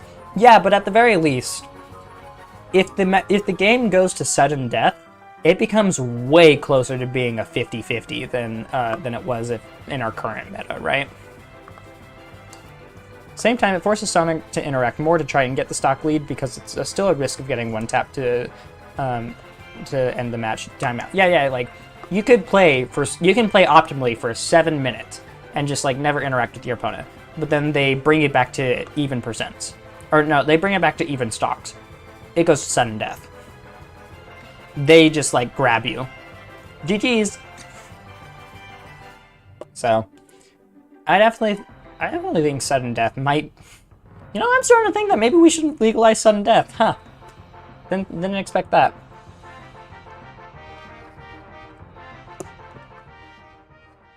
We even have a system in place for timeout, same stock, same percent. I will say that like sudden death is like such a 50-50 that like I understand why we have a rule set in place to prevent it. But I don't know. I feel like it's a more elegant solution than just like what we have when like games go to like even percent. Y'all are right, nobody's safe in sudden death. Faster characters have a distinct advantage. I believe it's why they banned it to begin with. I don't know why they banned sudden death to begin with. I think that would be an interesting thing to like do some research on.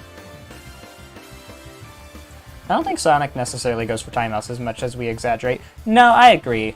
Like, you don't see timeouts versus Sonic. Sonic, the character, doesn't go, or like, Sonic players don't necessarily go for timeouts that often. The reason timeouts happen against Sonic a lot is because the way to fight Sonic is that you need to wait for the Sonic player to overextend. That's how you hit Sonic, is he needs to like overextend trying to hit your shield and stuff. And when he does that, then you can actually punish him. But if the Sonic player never overextends, and you never overextend, it'll inevitably go to the timeout. He's just a defensive character and people slow down trying to play him, which makes for long games.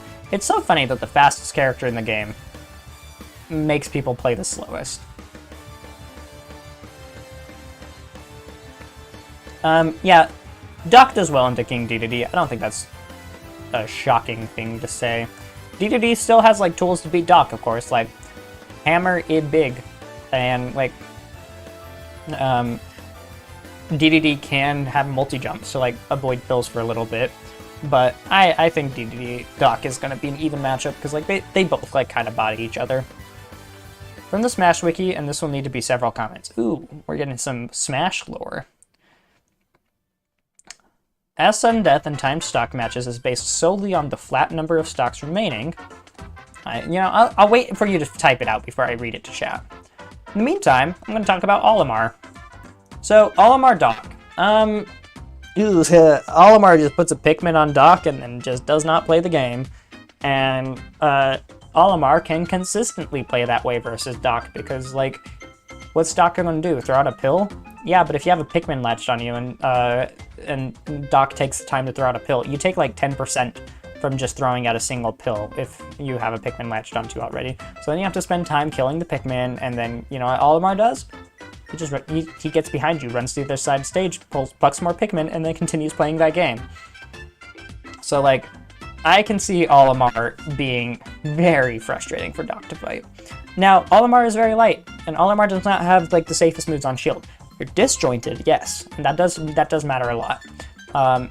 So, Olimar is going in, like, the ZSS tier, where, you know what, I'm ordering it, I don't care.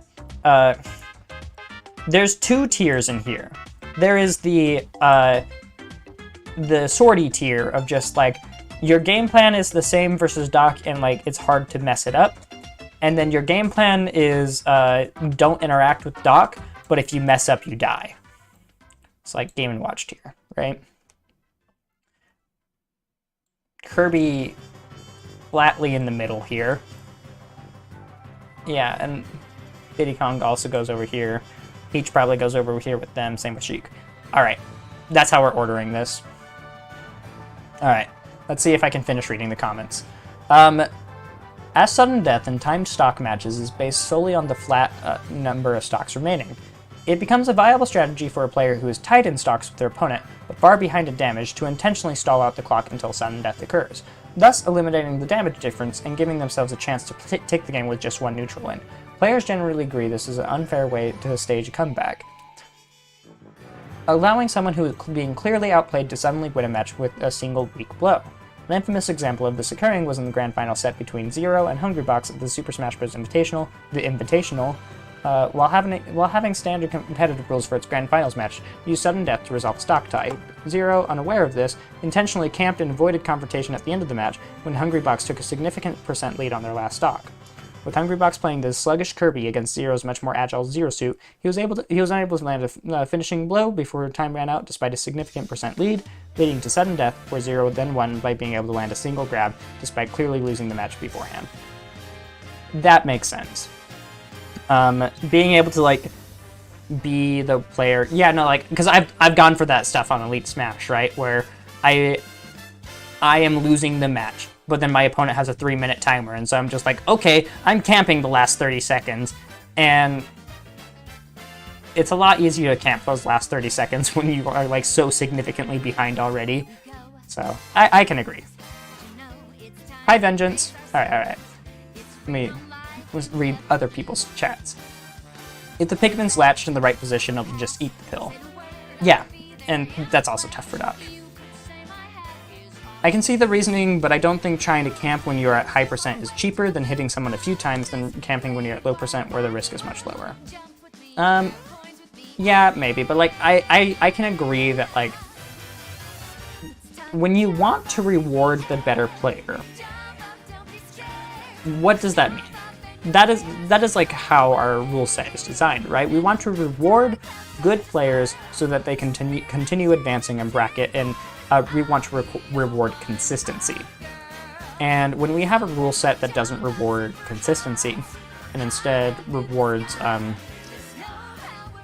sudden death is, by nature, inconsistent. And when your rule set can go to sudden death instead of just, like, winning by % lead, it becomes a lot more... whoever wins the game, it becomes much more of a 50-50. Now, that has led to the reality in which our sudden deaths are more... or not our sudden deaths. That has created the world in which timeout strategies are a strategy, and you can, like, employ that as a way to win the game. But they're uncommon enough that I don't think it's an issue, and I don't think we need to change the rule set. It's just something that can be kind of annoying at times.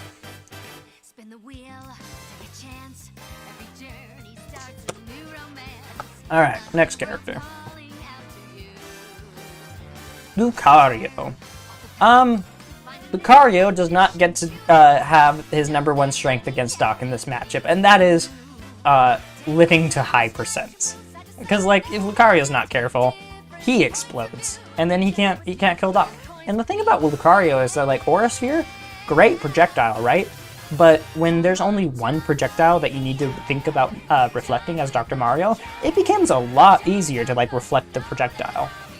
Because, like, against the Lynx, they'll throw a billion projectiles at you, and you can't beat them all. But when you only have one big projectile, yeah, no, Cape's pretty decent. So I think that, like, Lucario is going to struggle against Doc. And honestly, it might be a +2 matchup for Doc, because, like, Lucario dies early, and then Aura Sphere is not as good against Doc as it is against other characters. And I don't think Lucario's frame data is good enough to, like, land on Doc's shield without eating, like, a super jump punch. Unrelated to literally anything, but I've stopped going O2 recently. Let's go! We love to see it. Love to see improvement. I'm trying to go O2 less. It's a work in progress, but, like, I have to be fair to myself. I am playing some really difficult characters like Meta Knight and Shulk, and I didn't go O2 with Shulk technically. Banjo beats Dr. Mario. I'll think about that matchup when I get there. That's still a decent ways away. Not sure yet. Like, that's a matchup I'll have to actually put thought into. Rob. It's Rob, guys. I'll probably go O2 a lot of the time, though, still. Hey, you know, your first W, it was sweet, right? I'm sure it was. Rob sounds rough. Yeah, I mean, at the very least, like, being able to cape laser does matter. But if you're offstage and tornadoing, and then Rob throws out a laser, kiss that stock goodbye. You're not making it back from there. My last 3 tourneys have been 2-2 or 1-2. Hey, that's actually consistency. Let's go. Good job, Alvar. You should be proud of that. Forward air is also just a move that will blow Doc up off stage. Like, if Doc gets sent off stage against Rob, and he will, he loses. Rob can play a camping game against Doc that Doc can't really do. And Rob has big aerials. You wanna know something crazy about Rob's Nair? Where is that broken robot? MNOPQRS. There he is. Nair is -3 on shield with the late hit. And it's big. So, like, Doc can... I mean, you can parry Nair and, like, get a grab and then, like, do something. And, like, Doc's grab is very scary. But you can't easily up-B Rob Nair, which is very surprising. My only time not going O2 was 2-2. Hey, that's pretty good. We love our 2-2ers. We shall hope I do well at, tomorrow at my local. I believe in you, Vengeance. My play is so off right now. I might go to Paragon tomorrow. I haven't decided yet if I will, but I might go. I don't know what I would do if I went there, though. Like, do I play Doc in bracket? Do I enter bracket? Like, do I just hang out? I haven't decided. But yeah, you need Daisy advice? I'll see if I can work it in. I also got a lot of work to do, like, with, like, Shulk video still needs to be made. I'm still working on, like, a bunch of Patreon content, because, like, I'm launching my Patreon soon. So, I can't confirm that I'm going to be able to make it to Paragon tomorrow, but we'll see. We'll see. So, like, having, like, a -3 late hit on Doc's shield is very good. Doc, of course, can parry it, and, like, if you parry Rob's stuff, it'll do pretty well. But, like, Rob will edgeguard you, and, like, Rob can, like, pretty freely throw out backers and stuff. Rob big, and Rob does get hit by Pill, and, like, side B is not a good reflector. You're not using that to reflect Pill. It's like, Pill makes this matchup not be a -3, I'd say. But it's still a very tough matchup, and Rob definitely still does very well into Doc. But being a heavy against Doc is actually kind of scary, because Doc can and will combo you. And as we know, Doc's combo game goes kind of crazy. So Patreon's launching already? How's that going? It's launching next Tuesday. I'm gonna announce it with my Shulk video. But I still got some, like, behind the scenes things to work on before I feel confident launching it. But I'm getting close. Like, one thing that I need to do for my Patreon is record some bonus content. So that way, like, I have bonus content to actually go along with Patreon. But recording, I gotta record at least, like, one bonus content thing for each character I've played, and I've done 2 out of 17. So I probably won't have it all recorded by the time I announce the Patreon, but hopefully soon after. -3 matchups are pretty rare in Smash. Doc isn't that bad. -3 is like Min versus Ganon tier. I will say Falco Doc felt like a -3. Pika Doc feels like a -3. Ivysaur Doc feels like -3. I'm willing to put these other characters in -2. I am willing to say that none of these characters body Doc as hard as these 3. But these 3 definitely feel like -3s. Doc winning versus Yoshi? Yeah, because, like, Yoshi doesn't have the best moves to hit your shield with, and Yoshi wants to hit your shield. Just in terms of, like, the way the character plays.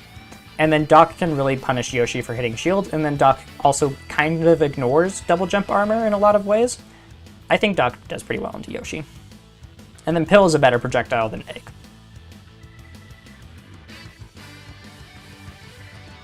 I'm still going to put Sonic in -3. I'm still going to put Link in -3. I think I can leave these characters here. Maybe I put Dark Pit -1. Okay, just wait until Doc is off stage, though. Yeah, but like, even Yoshi's edgeguarding isn't as good against Doc as a lot of other characters.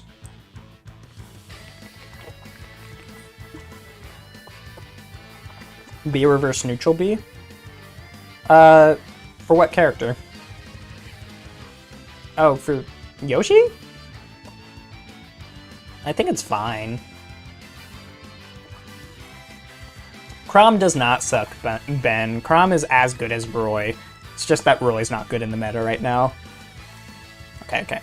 As good as Roy is overselling it a bit much. Chrom is like comparable to Roy in many ways. Yoshi excels at edgeguarding high, not low. Yeah, and Yoshi, I think Doc can recover low pretty consistently against Yoshi, and even when Doc is recovering high, throwing a pill down while you're recovering is actually really good. Chrom is mid-tier and has Belmont tier recovery. I've argued this so many times.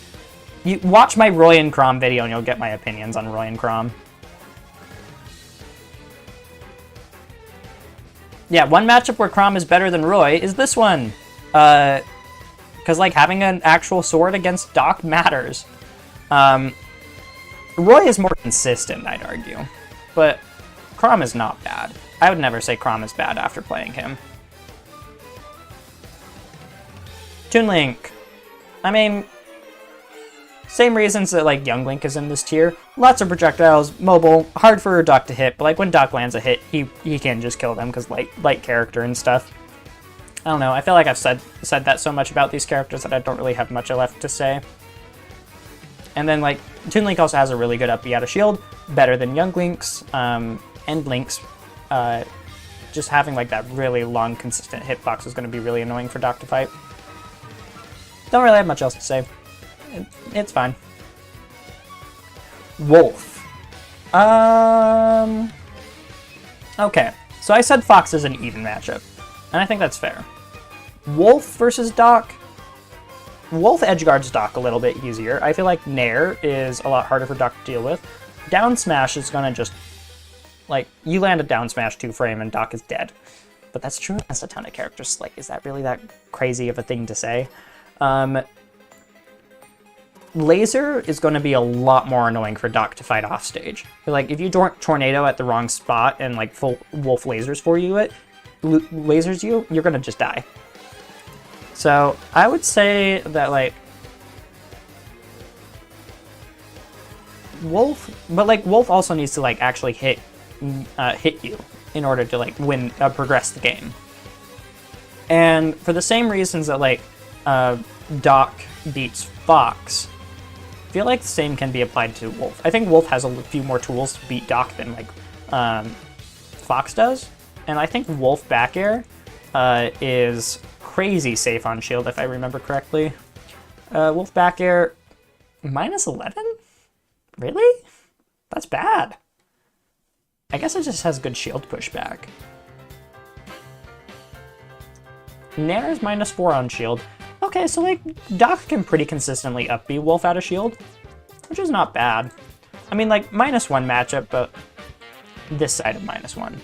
I respect your Doc Yoshi opinion, but I super duper disagree. That's valid.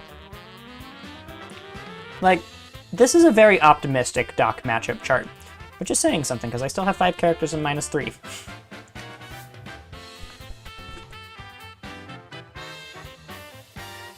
How fast is Doc's up B out of shield? It is frame 3. It is tied for being the fastest in the game. Guh-huh? Okay, are you another bot? Because I will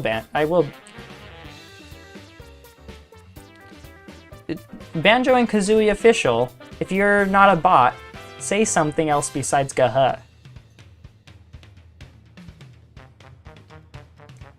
Okay, Villager.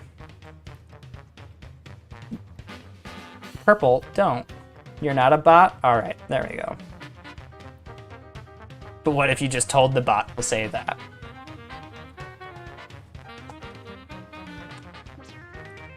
That's exactly what a bot would say. Okay, you're just M&O? Okay, cool. Yeah, no, Doc Up B is crazy broken. Well, okay. I wouldn't say crazy broken, but it's very good. Doc has really great out of shield. The robot uprising is happening. Villager.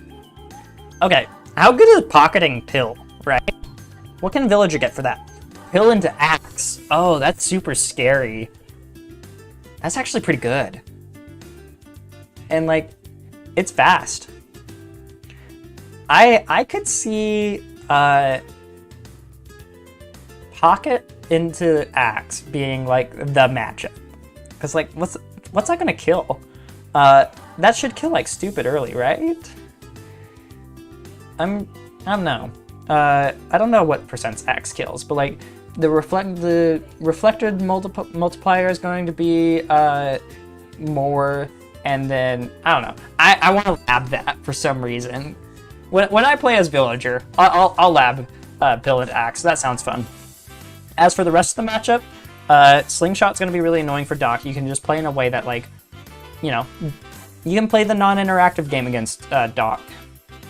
Ban every bot / Rob main. True. Good idea, Ben. I'll have to do that. That is something Shulk would say, though, right? Get rid of all the mechons. I don't know if Shulk has a change of heart by the end of the game, but, like, where I'm at in Xenoblade, he's definitely in the get rid of all the mechons. Axe kills around 120, sweet spot 140. That's it? That sounds wrong. It's got to be way stronger than that. Can Doc contest bowling ball and or slingshot edge guards? Not really. It'd be funny if you reflected bowling ball, but Doc probably dies after going for that. Unless it's like a rising cape. In which case you might survive if you're close enough to ledge. It sounds hard. Literally eating honey out of spoon as a midnight snack right now. I never thought I'd stoop this low. Look, peanut butter on a spoon is one of my favorite snacks, even though, like, I feel like an absolute gremlin eating it like that. Daisy Samus is very tough online. I have to agree. I think that Villager is going to be a tough matchup for Doc. If Villager just does not interact with Doc. And then, like, giving Villager Pill is going to be, can lead to, like, some super scary stuff. Because let's say you don't have Axe. What are some other things that, like, Villager can do with a Pill after hitting a Pill? Pill into Nair, I feel like is going to set up for an edge guard, which, you know, lets you just throw out bowling balls. Pill into back air is probably going to be a good kill confirm. Even, like, I don't know. I think that has got to be, like, pretty scary. Peanut butter spoons are my go-to. Are people supposed to feel weird about that? Maybe you shouldn't. Maybe. Shulk is racist against robots? Yeah. Okay. Pill into up air? If you get the triple hit of up air, that could just kill. I don't know if percent it kills that, though.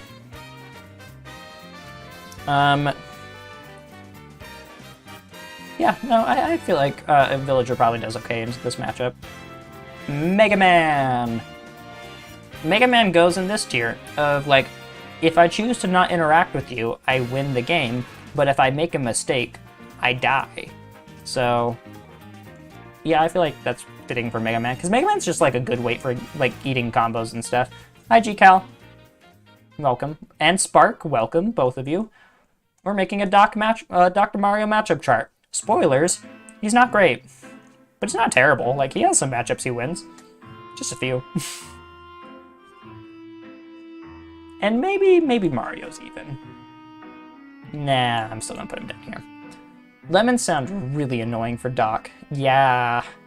Nah, like, lemons are super annoying. But, like, if Doc does hit Mega Man is, like, the perfect combo food. And Mega Man will just, Mega Man's combo food while also dying earlier than, like, a heavy would. So, -2, but if you make mistakes, you die. That's just true of, like, Doc versus every character. If you make mistakes, you die. But as long as you play perfect against Doc, you should beat him. So, Yeah. Wii Fit Trainer. Shulk isn't racist against robots that literally eat people. I think his hate is justified. Yeah, fair.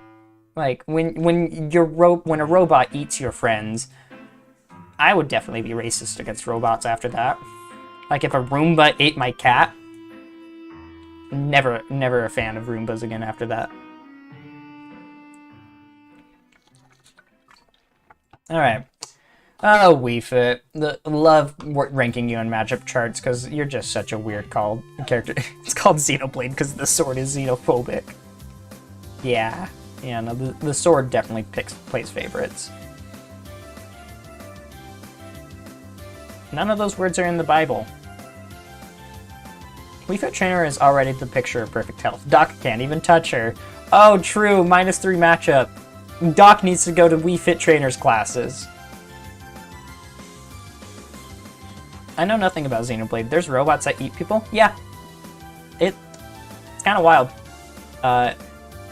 Fun fact, Xenoblade doesn't happen on a normal planet. It happens on the bodies of 2 giant mechs that fight each other. Paraphrasing. Wii Fit definitely eats an apple a day. Yeah, no, she does. So, she can outcamp pills. Like, if she just, like, plays Doc can down tilt her at ledge, probably. One mech was a biological, the other is a mech. Yes, yes. What do they need to eat for? I haven't gotten that far in the story. So, Wii Fit Trainer, she can camp Doc. And then when she gets Arsene, she is as scary in Doc in close quarters. Not Arsene, I called it Arsene. When she gets deep breathing, she is as scary as Doc in close quarters. So whoever wins the scramble usually comes out ahead there. She also gains a couple of units of weight when she deep breathes, if I remember correctly. I would say that the only projectile that Doc really cares about reflecting is Sun Salutation. So like the fact that he has like a projectile that he can like consistently reflect to like actually care about reflecting does matter. But Soccer Ball is going to be really annoying to deal with, and I feel like Wii Fit doesn't have the best edge guarding versus Doc. I think that because Wii Fit can camp Doc, but not really do much besides camping him, it's only just going to be a -1 matchup. I don't really see Wii Fit significantly winning this matchup. Hello, kitty. Don't get eaten by a Roomba, please. Why do they need to eat people for that when, like, they could just eat out ethers and stuff? Robots don't get to ignore the second law of thermodynamics. We already have machines that run on biofuels. Yeah, true. Yes. The cat has arrived. She has found out that if she just jumps on my table while I'm working, she will get pets. And it's also really annoying when I'm like trying to like work on something in GIMP. When I'm trying to like work on like a thumbnail or something, and then she just like plops herself in front of my keyboard and then like rolls onto it like a big old fluffy burrito, and then she hits some keys that I don't want her to, and I have to Control Z a bunch. Oh, kitty. That was not a typo, like, that was a cheap joke about Ike's Up Special being called Ether. Oh, that was a cheap joke. Let the cat film a video. She'd do a good job. She would just sit there for like 4 hours and people would watch it. I used to have a cat like that. He discovered that if he gets between me and the screen, I have to pay attention to him. Unfortunately, that is the case. Tail. Very fluffy. It was a good wordplay square. I'll give it up. Okay. Who was I last ranking? Wii Fit Trainer? Yeah, -1 feels right for her. Like, she still beats Doc. She can play in a way that Doc can't really beat, but she doesn't, like, hard beat him. Rosaluma. How consistently can you have Pill hit Luma? Because that's, I think, what the matchup would boil down to. You can probably, being able to up smash Rosalina Luma's shield and just kill Luma for that, I think matters a lot. Pill is a consistent enough projectiles throw out that it's going to make it really tough for Luma or Rosalina to like gravitational pull it, because gravitational pull isn't like that incredible of a move. Like, it's good, but it's not great. And like, she can gravitational pull one of your pills and then you just throw out another one. And I feel like Doc can pretty consistently kill Luma. Same reasons that like I think Doc does well at separating Ice Climbers. I think he would do well at separating Rosalina and Luma. Sometimes when my cat just keeps meowing at me while playing Smash, you have to pay attention to the cat then. Little Mac. Interesting. Doc kind of can edgeguard Little Mac. Like, you just throw out a Lingering Nair, right? Your cat can play Smash? Your cat sounds awesome. Bacon put Rosa in second worst matchup in his Doc matchup chart. Rosa and Shulk were the worst matchups in his chart. Really? Okay. I mean, I haven't played against a Rosa. But, like, if she does play with, like, Luma at the forefront of her mind and just does not let Luma get hit and die, I could see that being really tough. My friend's cat sits on his head while he bullies me with Bowser. That sounds like a fun experience, even if you're losing to Bowser. My cats are not allowed out of the living room because of incidents, so luckily for me and my play sessions are distraction-free. Oh, he mains in Sin? Good for the cat. That is a cat's sole character, I'd imagine. Because you don't need to push that many buttons to do well with Incin. I would like to know more about like Rosalina and Luma being a bad matchup for Doc. I'm still going to put Rosalina and Luma here, based on like my initial observations of the matchup. Again, let me stress something. But I would like to hear what Bacon has to say about the matchup. Bacon played against Dabuz, to be fair. Yeah, Bacon versus Dabuz is not like the same quality of player, right? Like, Bacon's good. He's a good player. But Dabuz? He's the king of New York, baby. How are you beating that?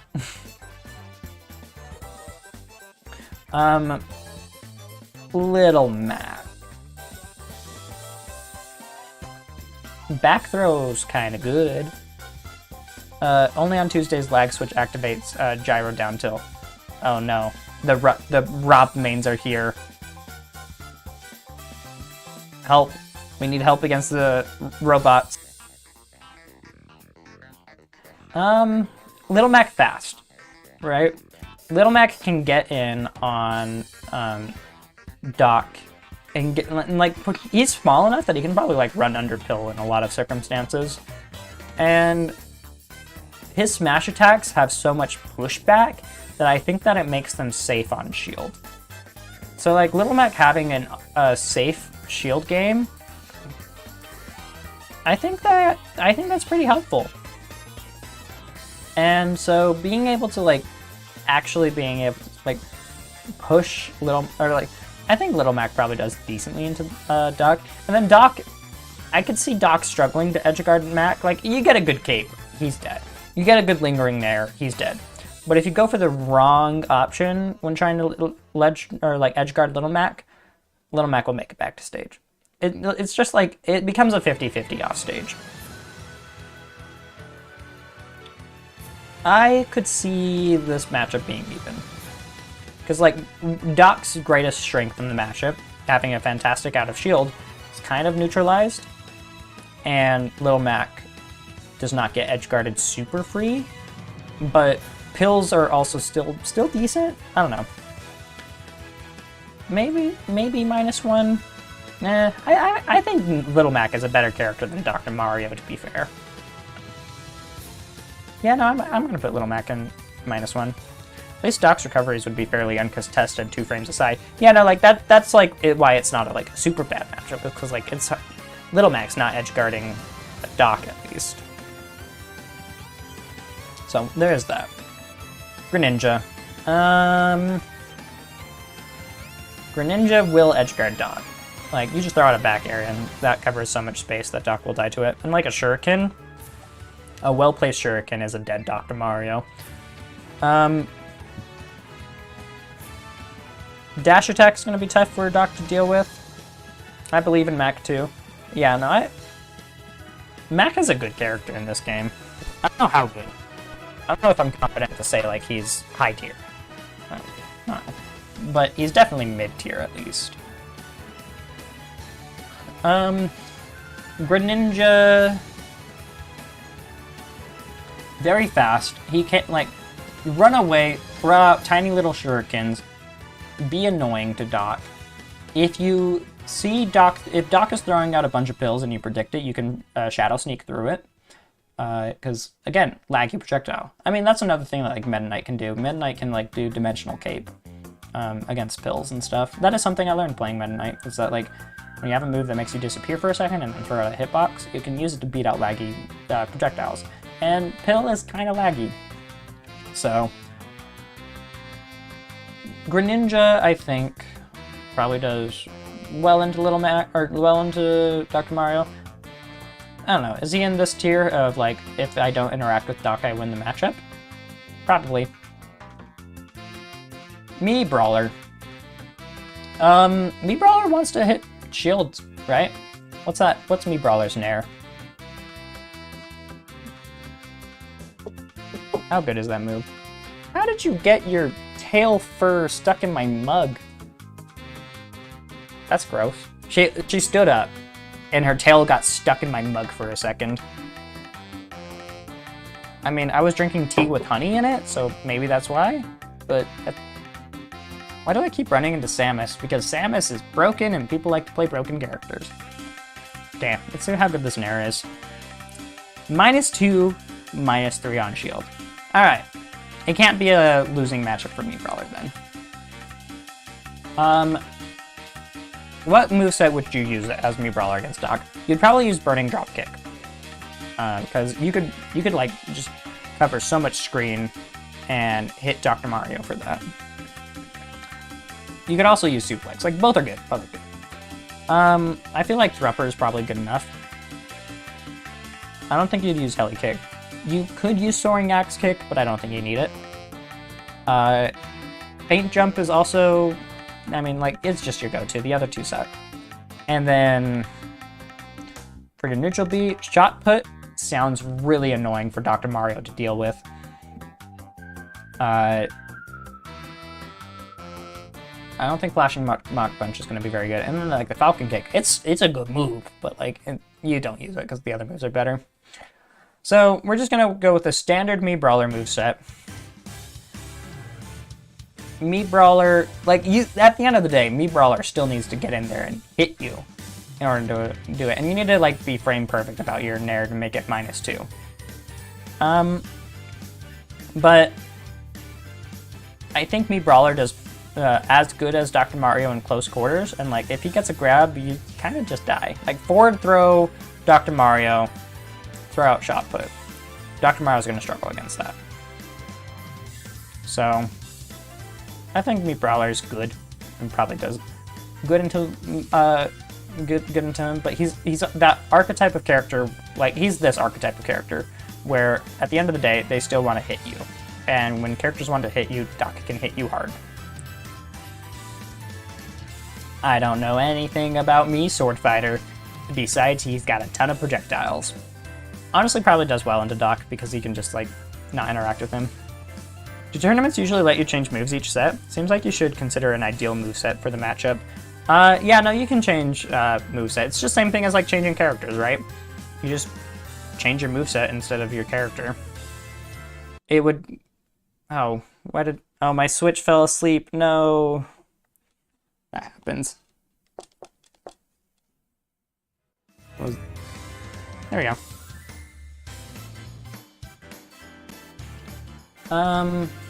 Mii Sword Fighter probably does well. I don't actually know. Mii Gunner probably does well. I don't actually know. I mean, at the end of the day, both these characters have the ability to camp, so I'm going to put them in this tier. You can camp, but you might get exploded. I think someone is online. I think that's what that notification was. Palutena. Ooh. Auto Reticle sounds really hard for Dr. Mario to fight, in all honesty. Even when you're off stage.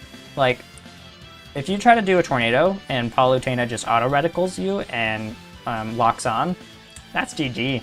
I don't see Doc getting through that. Palu's back air also is a very safe shield to like throw out. Palu is the destroyer of mid tiers. Yes, she is, because she's just good. And like forward air can be spaced on shield in a way to just like not get hit. Now like Palu, potentially a -3. Down tilt is going to like 2-frame you, and then you just get back aired. Back throw is going to set you up in a terrible position. And like Palu can also just like play the not interact with Dr. Mario game, which Dr. Mario struggles against. And then she can also Reflector Pill, and then potentially get a combo off of that. It's not great. It's not a great Reflector, but she does have that option. Hey, look, here's another -3 matchup. I'll put her at the top of -2, and I'll put this guy here in the -3s, because, like, yeah, Shulk is hard, man. Shulk is so hard for Doc. Big sword. Like, these characters are here simply because they can outspace Dr. Mario. Shulk can just, like, outspace Dr. Mario and then some. And Pill is not that scary for Shulk, because, like, you get hit by Pill, mash shield art, they up B you? Okay, cool. Switch to Smash Art, you're the one who's just dying now. Yeah, no, Shulk Dr. Mario is not a fun matchup. Thanks for that, Ben. Agreed, Shulk is impossible. How did my cat turn on the blinking part of my keyboard? It is now blinking green, because my keyboard does glow. What did you do, kitty? Whoops. No. Look at it. Oh, I can't lift it up. My keyboard got stuck. How many times have you said you'd now do the matchup chart? Look, it's not my fault that my stream died like 6 times yesterday. There we go, I fixed the blinking keyboard. Pac-Man. Pac-Man can play very campy, and then has really good out of shield to beat Dr. Mario. And then he also has really good frame data on shield, if I remember correctly. Granted, Doc can destroy Hydrant very quickly. But when your neutral air is -3 on shield, I mean, that's not necessarily fast enough to not get hit by up B out of shield, but it is very good. And Doc's ways of breaking Hydrant, like, back air might break Hydrant, but I'm not entirely sure. Tuesday bragging about his pro gamer keyboard. You say that, but I think I can show you this. I have glued dice onto the back of my keyboard because one of the things broke off of it. And you know what? The D6 is working great. So I'm not too bad. Power of Apples, automatic -4 matchup. True, we need an Apple tier. We need a healthy tier. Wii Fit Trainer and Pac-Man. Yeah, no. Pac-Man goes here. Pack-Up is a 10-0 matchup for Pac. Hey, you know what? I mean, literally, like, the matchup is just, like, charge up your fruits, right? So Pac-Man is literally the definition of an apple a day keeps the doctor away.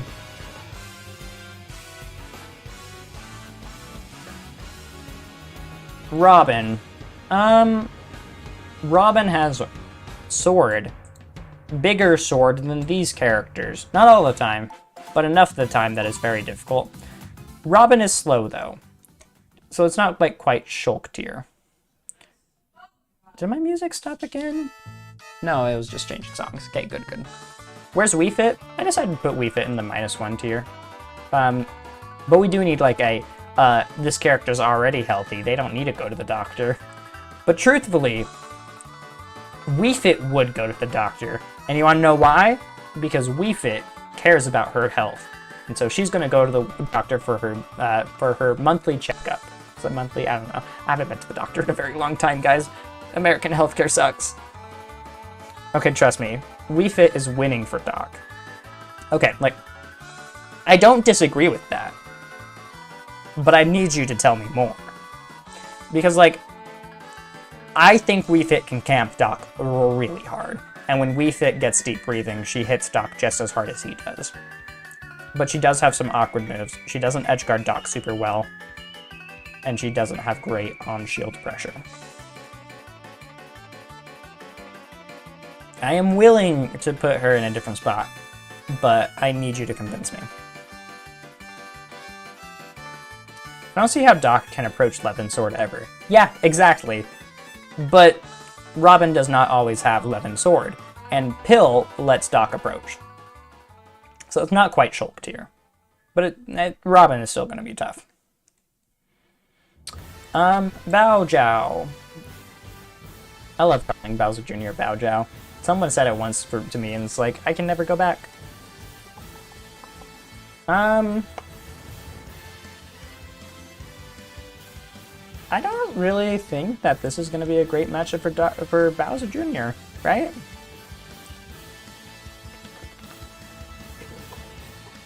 You can side B their recovery, and down tilt into up B. It's consistent. Bacon has used it consistently to beat Wii Fits. I mean, being able to side B their recovery is pretty good. And then if they are camping the ledge and you down tilt up B them, okay. Okay.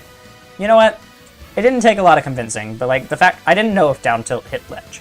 And that was part of the reason why I wasn't like confident in like putting Wii Fit somewhere else, but if it consistently hits Wii Fit on ledge and then you combo that into up B, that will just kill them. And then caping the recovery is not something I considered, but that is definitely a good thing about the matchup. And then Wii Fit doesn't really do well against about hitting Doc's shield. So, yeah, no, you know what? You've convinced me. Didn't take a lot, but I believe it. I believe that Doc beats Wii Fit now. Bowser Jr. too. Honestly, I think he might beat Bowser Jr. The fact that, like, Bowser Jr., like, what does Bowser Jr. do against Doc? His projectiles suck, Mecha Koopa is not good, and Pill is going to be very annoying for him to set up. Like, if you throw out a Pill and Bowser Jr. throws out Mecha Koopa, Pill will hit Bowser Jr., and then you get a combo for that, and then the Mecha Koopa just walks to the other side of the stage, unaware of the fact that Bowser Jr. is getting comboed. Like, I definitely think that's going to be tough for Bowser Jr. And then Bowser Jr. just doesn't have the safest aerials on shield. And I don't know. I think Doc probably does well into them. Yeah, no, I don't think that's super crazy to say. Duck Hunt. Duck Hunt can play a Zoners game and not interact with him, but Duck Hunt is very light. Duck Hunt is in the tier of, like, I can choose to not play the game versus Dr. Mario, but, like, if Dr. Mario chooses to play the game against me, I die! Duck Hunt might be down here. I don't think Duck Hunt is as good as choosing to not interact with Dr. Mario as these characters are. So, yeah, not much to say about that one. And I think Cape does matter more against, like, Gunman and against Clay Pigeon. That could matter. Shotos. Shotos want to get up close and personal. But guess what Doc loves? Doc loves it when you, like, come up to it, come up to his face. I still feel like it's probably even. Like, they both hit each other really hard. But Doc, if they hit Doc's shield, Doc wins. And fireballs aren't enough to solve the matchup for Ryu, because they're not super fast. Like, sure, he's got a fast version of the fireball, but fireballs can be predicted. And if you feel like the Ryu wants to go for a fireball, it's pretty free to throw out a cape. And then if you cape like a Shakanetsu, the red fireball, I think it's called Shakanetsu, you can then combo that into like a forward air and just like murder Ryu. And then like Ken, he's just gonna constantly be running at you, and you can use pills to like really change the way he approaches. The Shotos just have frame data on Doc. Yeah, but like if Doc shields at the right time, they get hit. No, it feels even. I think that's a fair, even matchup. Cloud. Hey, welcome to the sword tier, Cloud. Difference is your back air is -3, and that's very good. Ryu -1 can even, in my opinion. I don't think his Hadoukens actually changed the matchup that much.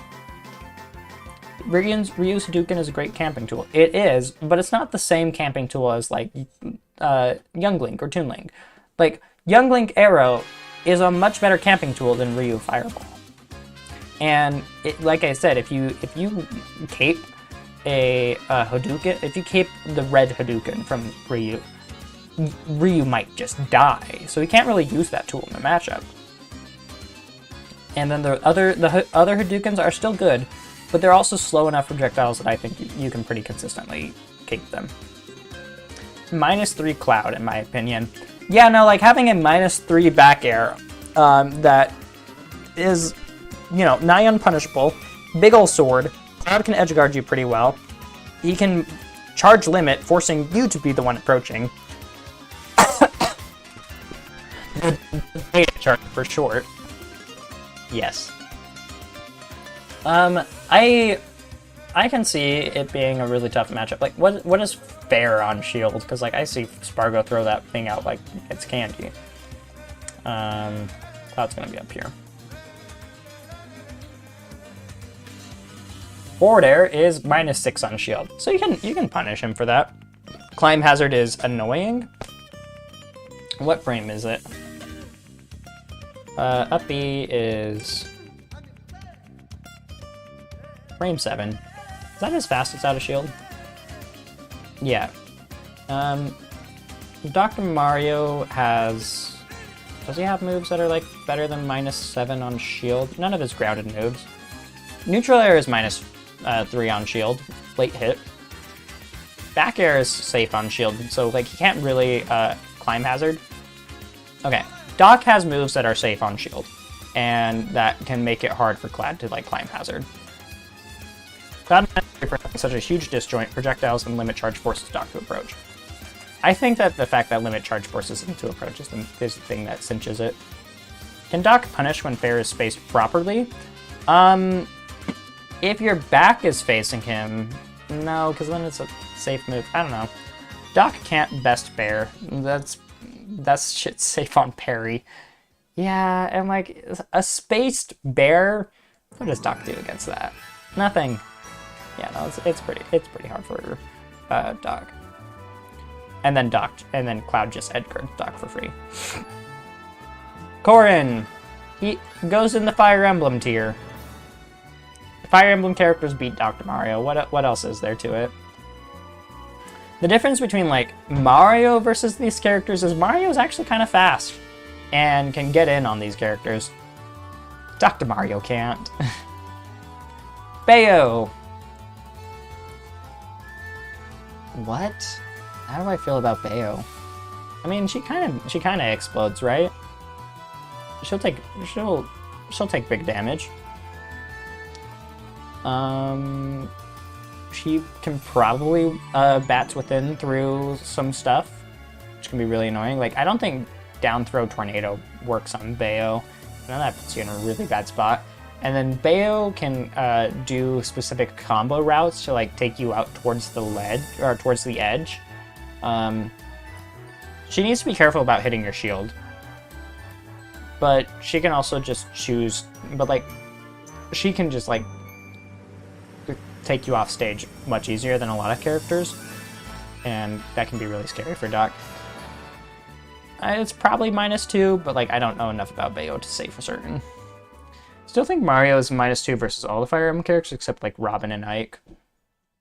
Maybe. Juan, if you're in the chat, what do you think of the Robin versus Mario? Because I know you've played that matchup a decent amount. Mario doesn't have -2s, just a couple of very strong -1s. Mario is a really good character. Yeah, no, after playing Mario, I have to agree, like, he doesn't really have -2s. He's got a pretty even matchup spread across the entire cast. I don't think he has too many solid +2s either. He's just good. But not, like, broken either. Alright, we've made it to ultimate characters. Woo. I can finally stop talking here soon. My voice isn't necessarily dying, but yeah. Mario Shulk is probably minus 1.5 though. I could see Mario Shulk being like -2. I don't know. Now that my Shulk's actually good now, I want to fight Rolando again. Inkling Bear is hell for Doc. That sounds about right. What's his frame data? There it is. Being inked causes characters to take more damage proportional to coverage amount. There's a damage multiplier that calculated with 1 plus ink, 1.5 to 1 divided by 180. Okay, so when the character is covered by 180 units. I didn't know this about Inkling. This is fun to read. Characters can be covered by up to 300 units of ink, and each individual attack has its own ink cost and coverage amount. For more information on ink, check Smash Wiki. Alright, I'll have to do that someday. For now though, we're just interested in one move. A -2 back air that is disjointed. Yeah, that sounds pretty tough for a Doc. Not gonna lie. Neutral air is also -2 on shield? Wow. Okay. Yeah, no, Inkling kind of goes in the cloud tier. Except Inkling also has like really good edge guarding. Wonder why they're using the purple alt instead of the default. Personal bias. That is strange. Why are they using, why aren't they using the default? Weebs. Yeah, that's the real answer. Inkling also can, like, what does Doc do against Splatter Shot, right? Like, Inkling just throws that out, locks Doc in shield forever. He can't up B out of shield against that. It pushes Doc far enough away that he can't punish Inkling anymore, and Inkling gets away. Inkling's also really fast, and I was watching Valor play Inkling last night, and he made Inkling look like as fast as Sonic. I was really shocked. Inkling's still a good character, guys. It didn't fall off. Ridley. Yeah, Edgeguard, the game. However, you are big, and you get hit by pills. I still think Ridley does really well into Dr. Mario, you know, just like throw him off stage in Nair. That is your entire game plan, and it is going to win you games. But Dashkin low profile pills. Ooh, yeah, that's another good point. This is another -3. I'm not gonna say that, because like Inkling is light. The ground theme is really good. Yeah, no, like Mario just has good music. Maybe they just use whatever alt stands out best against the Hurtbox visualizations. Orange would stand out pretty good. So, I'm not sure. I'm pretty sure it's just Weeb. Because, like, Inkling might be the only character. You know what? You guys want to do a little study with me? Base Alt Banjo. Base Alt Bayo. I don't need to say this every time. But, like, I don't want to go through 86 characters for this. But I think Inkling might be the only one that uses a different alt.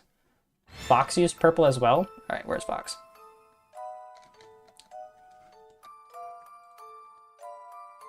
Oh, you might not, okay. Maybe you're right. Maybe orange would have blended in with the red too much. What other characters like have more orange-based alts? Daisy? I mean, she's just going with her default. Her orange is like not quite the same as like a Fox orange. Duck Hunt uses default. Hero? That's not default hero, to be fair. But that is. So, There's a lot of interesting choices that went behind the scenes on this. Kazuya? Does it use it? Uses Suit Kazuya. That could still be considered one of its defaults, right? Or is this purple Suit Kazuya? Lag switch activated, gyro down tilt. You have to always add in the only on Tuesdays there. You missed it in the first comment. Probably the white of Pit's tunic blends into the hurt boxes. Yeah, let's find Pit.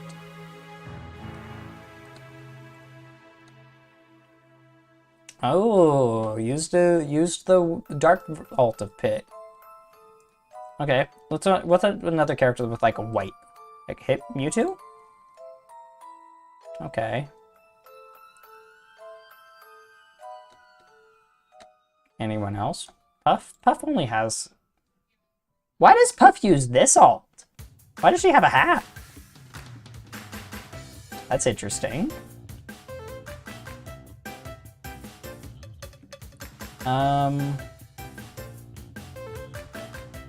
What alt does Rob use? Yeah, base alt makes sense. Maybe on Puff to show hats don't extend hurtbox. Puff's rollout hitbox is so hurtbox is that hitbox is so sad. Yeah, Puff is just kind of a sad character in this game in many ways. Zelda, last one. Does use a different alt of Zelda. Okay, interesting. That'd be an interesting thing to dive into on another day. Where was I? I was talking about Inkling. Inkling busted. I was talking about Ridley. Ridley also busted against Doc, but like, Pill's really annoying. Yeah, Brunette Zelda. Interesting. Jigglypuff alt skin increases her hurt box? No, it does not. Belmonts. Belmonts can just choose to not play the game versus Doc. And Doc doesn't really edge guard them either. So like, that's gotta be really tough for Doc. King K. Rool. Heavy, but a heavy who can not interact with Doc. Like, board tilt seems pretty decent against Doc Shield. I could see Cannonball and Crown. Well, okay, you can reflect Crown. And Crown's slow enough that you can like do that pretty consistently. Is this another even matchup? Because like, I do like how Doc combos heavies. It feels really strong against them. Being able to reflect a Crown matters a lot. And then Pill versus King K. Rool sounds so tough for King K. Rool. He can reflect it back, but reflecting Pill is usually not worth it. I'm gonna say even. I think Doc probably does pretty well into K. Rool. Isabelle. Okay. I don't think Isabelle has like as broken of things as Villager does into Doc. Would you take Mario versus Heavies or Doc versus Heavies? Ooh. Probably Mario, but personally, my Doc is better than my Mario, so... Doc Pill is really good against Heavies, though. I'd need to, like, play both characters against Heavies for a little while. Like, if I could just, like, have a grind sesh against Heavies for a couple hours, that would teach me a lot. That's a crime. I'm sorry my Doc is better. Not my fault. I was born this way. I'll be forever traumatized against Belmonts. Doc beats K. Rool? Yeah, no, like...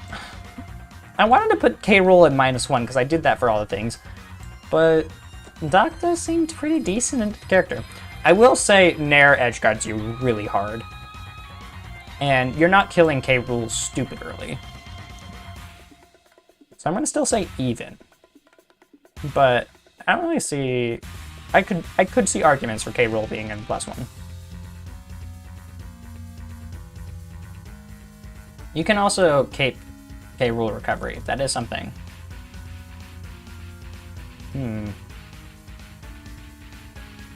Yeah, no, being able to cape K. Rool recovery sounds really annoying for him, and he is going to get hit by your pills.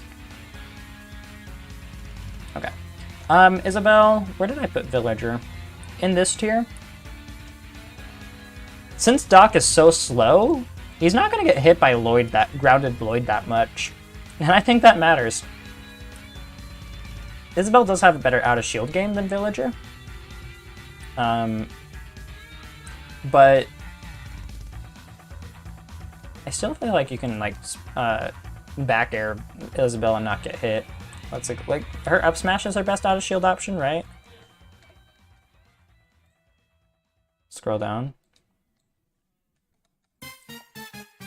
Out of shield is neutral air. Yeah, and your back air is like -6 on shield. So like she can't really out of shield punish you. Lloyd Rocket is not as good in the matchup because you're just so slow that you can space around it pretty well. Fishing Rod Edgeguard sounds like a sad time. That is true. Fishing Rod is going to be pretty annoying, but like when you play Doc, you kind of accept that you're going to get edgeguarded by a lot of different things. It's not projectile spam, it's that I SD'd on game 3 last stock against top seed with my jump not coming out. I hate that. I've definitely SD'd against like really good players at bad times, and it's just like, I would have won otherwise. What's that gonna do? Gain a 3rd jump and recover high? I mean, I still think that like Villager probably does better against Doc than Isabelle though. And like, was on stream as well? No, Frog. Oh, that's sad. RIP. Hey, at least people saw how close it was. Like, you can say 0-2, but it was close, and people can be like, yeah, vouch, that was actually really close. Well, technically not 0-2, because you said you would have won the set. Whatever tier Villager is in, Isabelle should be 1 tier closer to Doc winning. Yeah, that's what... But -2 for Villager, -1 for Isabelle. Incineroar. I did play this matchup recently, not too long ago. Incin has better hitboxes up close, and Revenge is also very good.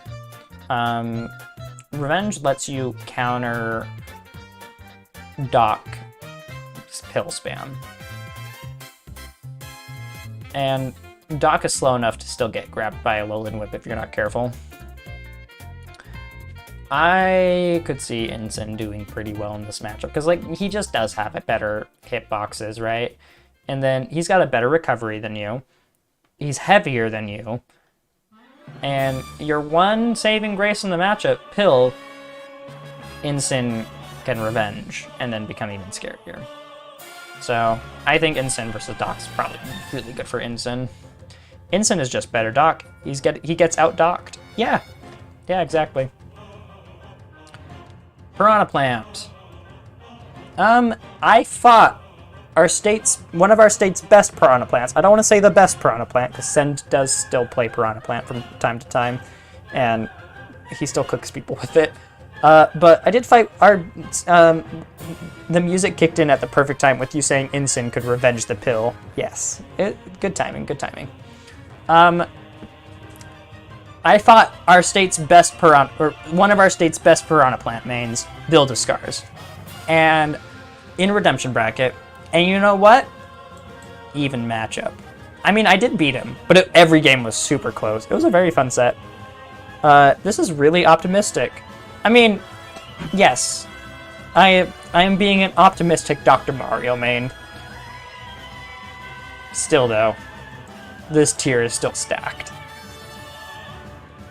But like, the thing about like Plant versus Doc, if you reflect Poison Cloud, it does a ton of damage. And so that means that like, the fact that like, you can easily reflect Poison Cloud, you can jump and reflect Poison Cloud, and that gives you mobility while also like sending out a dangerous hurt box. So like, it's just not much of a factor in the matchup. Patui's good. It's still a great move for Plant. But Hill is a more annoying projectile than Patui. And you are a new Doc, so I say winning. Winning versus Plant, I can see it. Like, Plant being heavy definitely matters a lot, but he's not so heavy that Doc can't kill him. And I was killing Build-A-Scars in a lot of different areas. And Plant just doesn't have very safe moves on shield. So, yeah, no, like, I think I agree with that. My day one Doc beat a Piranha Plant main. That's not good. That's really not good. My day one Doc beat a Plant main, who's a good player. Like, he's beaten me in Character Crisis before. So like, yeah, I kind of want to give it to Doc. And like, Yoshi take Burning hotter than the sun.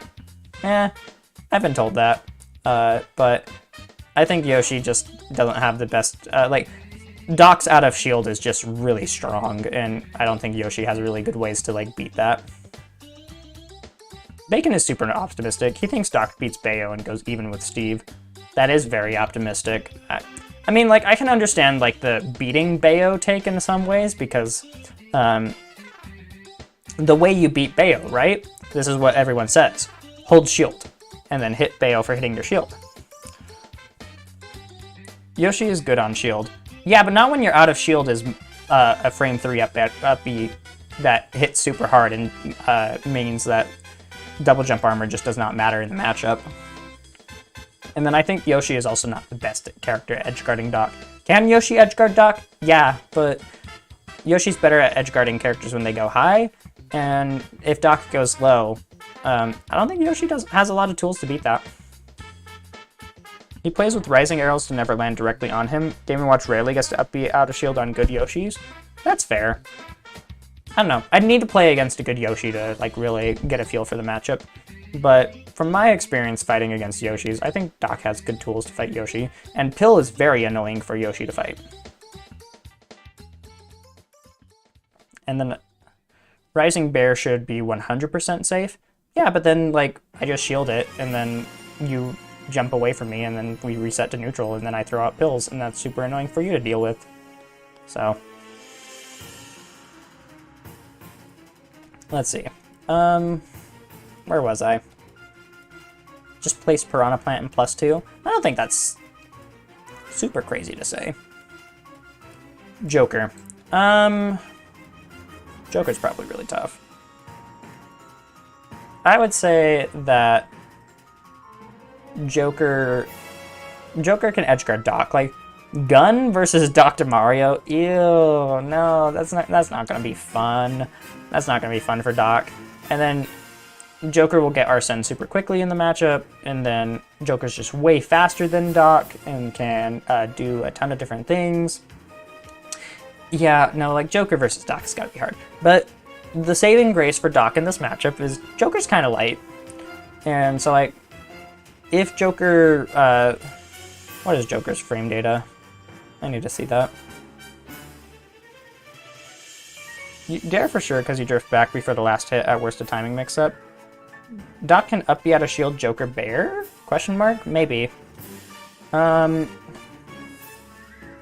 Let's see like what his aerials are on shield. -5 on shield. You can hit Joker for naring your shield. You can hit Joker for bearing your shield. If he spaces it bad. Okay.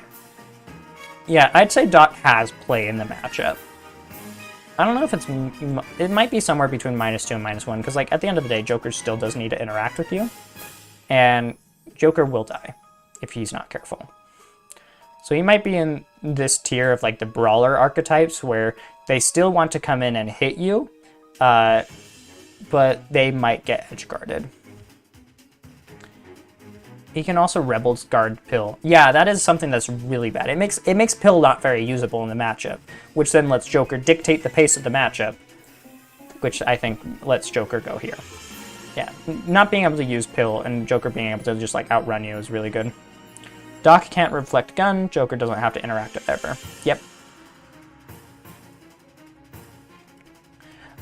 Hero. Hero is... He's got a sword, but it's like a really laggy sword. If Hero gets bounced, it's really annoying for Doc. But I think that like when Hero doesn't have bounce, it's like an even matchup, because like Pill forces Hero to like pull up the menu and then put away the menu or like choose an option super quickly. It doesn't give Hero time to like choose a good spell. But once Hero gets bounce, it gets really hard. So I'd say it's like just a -1 matchup. You know, Doc, Hero's frame data isn't the best. Hero's frame data on shield, like Doc can pretty reliably punish Hero for hitting his shield, and Pill is very annoying for Hero to deal with when he doesn't have bounce. So yeah, no, it's just like one of those matchups where it's like bounce dictates a ton of the matchup, but otherwise it's pretty I think Doc can do pretty well in this matchup. Hero has that Shulk Fair, though. It's not as good as Shulk Fair, though. It's, like... like, Shulk's Fair is way bigger. Covers way more space than Hero.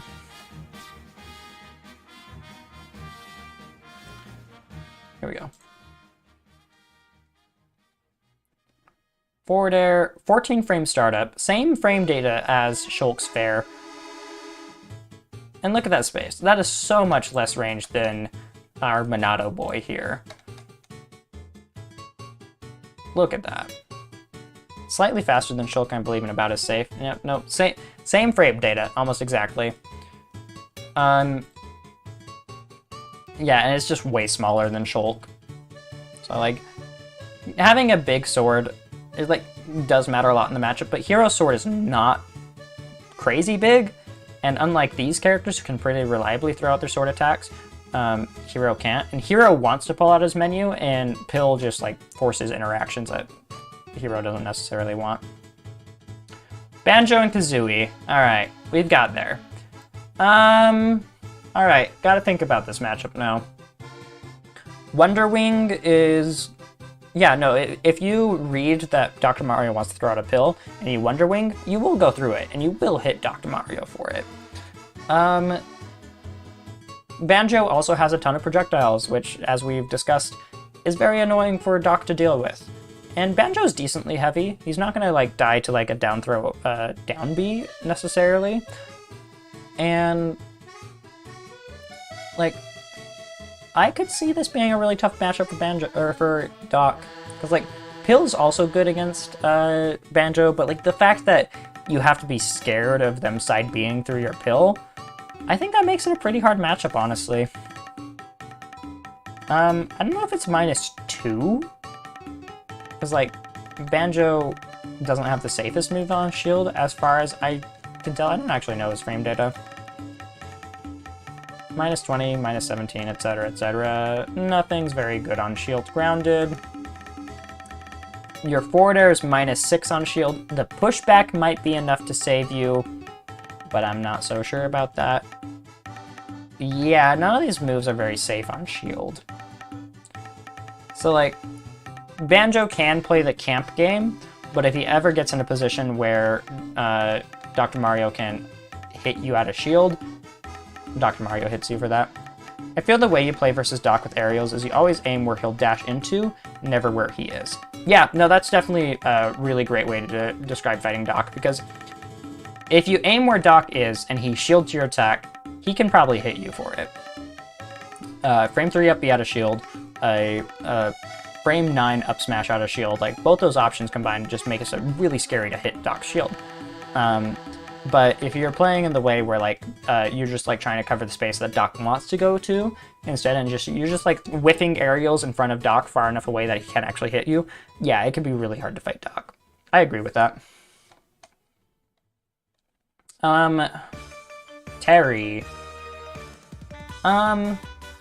Terry's broken on shield is the problem. Like, my rule of thumb when fighting against Terry is don't shield. Is Doc good enough to actually punish Terry for hitting your shield? Where is he? There he is. So, if he does jab, jab, power dunk on your shield, like, you might be able to up B him in between the jabs, right? Like, he jab 1, jabs 2, up B him? Does that work? I'm not sure how power dunk cancels work.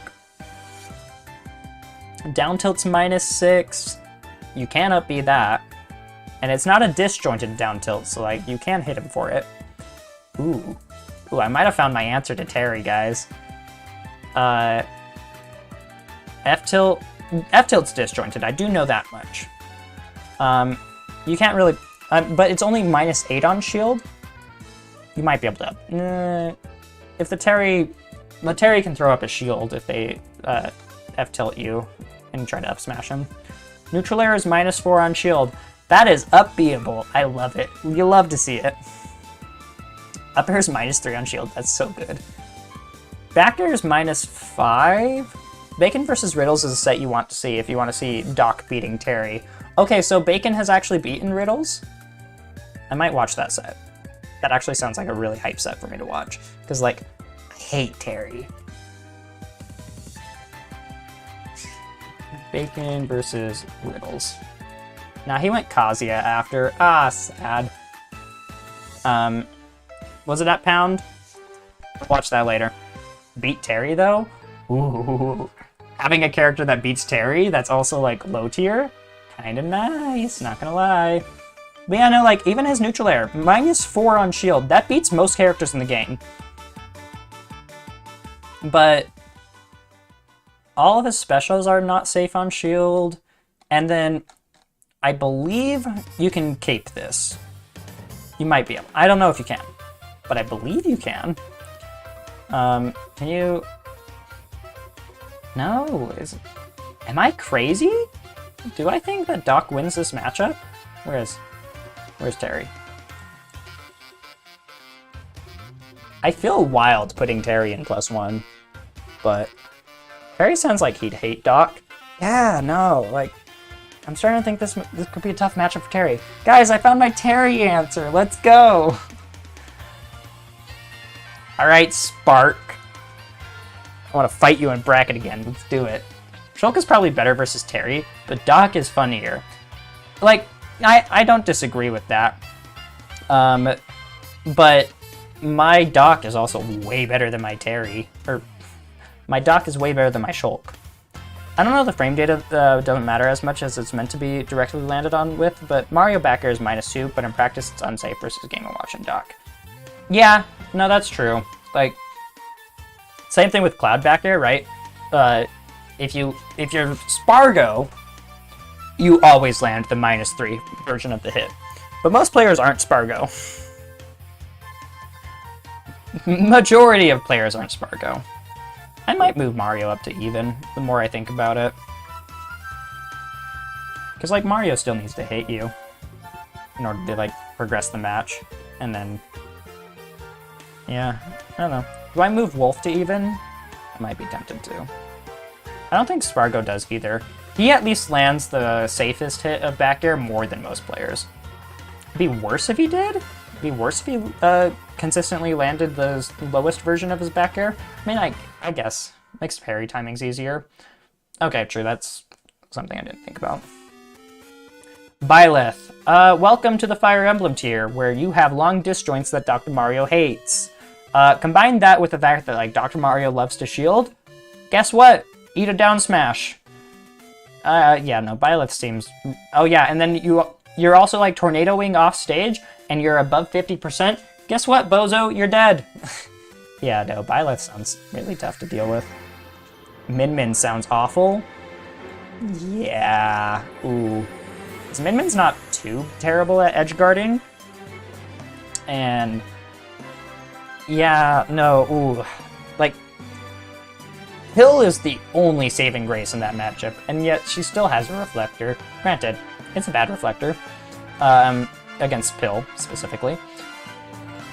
But that still sounds really annoying to fight. I don't really want to fight Min Min. Min Min Doc. At least Doc Dare insta-kills her. Doc Dare insta-kills most characters, to be fair. And, like, Doc just can't edgeguard Min very easily. That's the problem. I think not being able to edgeguard Min Min successfully, combined with being slow, combined with Min Min being Min Min, yeah, no, that sounds like a terrible matchup. Like, it sounds weird, but mixing on people's auto shield is what makes you safe. Definitely the higher up in skill level you go, I do agree with that. But mixing up on people's shields against Doc means that even if your safe move can be sometimes unsafe. What's Doc going to do against back throw Dragon Laser? Yeah, you can be unsafe if you make them uncomfortable to press their button to punish you. And that's how you make it. Yeah, no, I agree with that, Talon. Mr. Blockman. Okay, having played Blocky Boy, you know what Steve doesn't like? He doesn't like being constantly pressured. And Doc, weirdly enough, can kind of pressure him from far away. Pill is actually really good at, like, preventing Steve from mining. Bacon thinks this is even somehow. I don't know if I would go that far. What is up tilt on shield? Up tilt, depending on, like, wooden is frame. Okay, wait. Punch is -4 on shield. Wood is -3 on shield. Iron and gold. Oh, jeez, why is this move so good? I think that's only the front hit, to be fair. Bacon on copium about half the cast. Steve has access to golden apples, which makes this a -5. No, not the apples. Not again. This move is +5 on shield. Man, Steve is stupid. I think Steve is overtuned, for sure. Steve is a very good character. But I do know that about Steve, the difference between the front hit and the back hit of this move matters a lot for like whether or not Steve can actually get something off of it. And I would say that you can probably up B out of shield any back hit up tilt, which does matter. Like diamond up tilt being punishable by a out of shield option, depending on the way Steve is facing. To be fair, I think that matters a lot.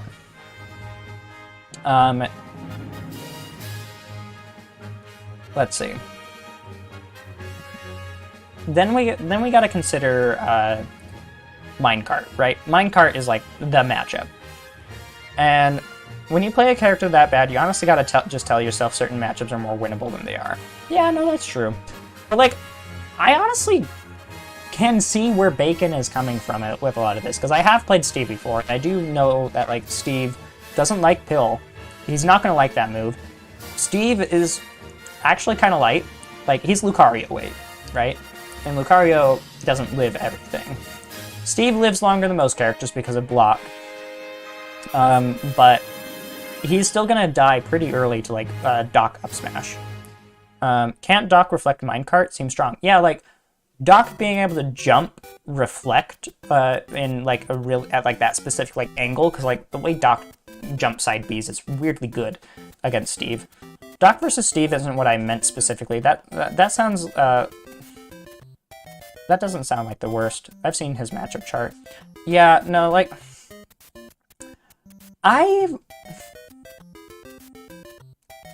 if Steve has time to set up walls, and he should have time to set up walls, then Pill does not become as much of a thing. Like, if Steve goes to stages with platforms, like PS2, like Smashville, and can set up walls that also protect him from Pill, then it becomes a hard matchup for Doc.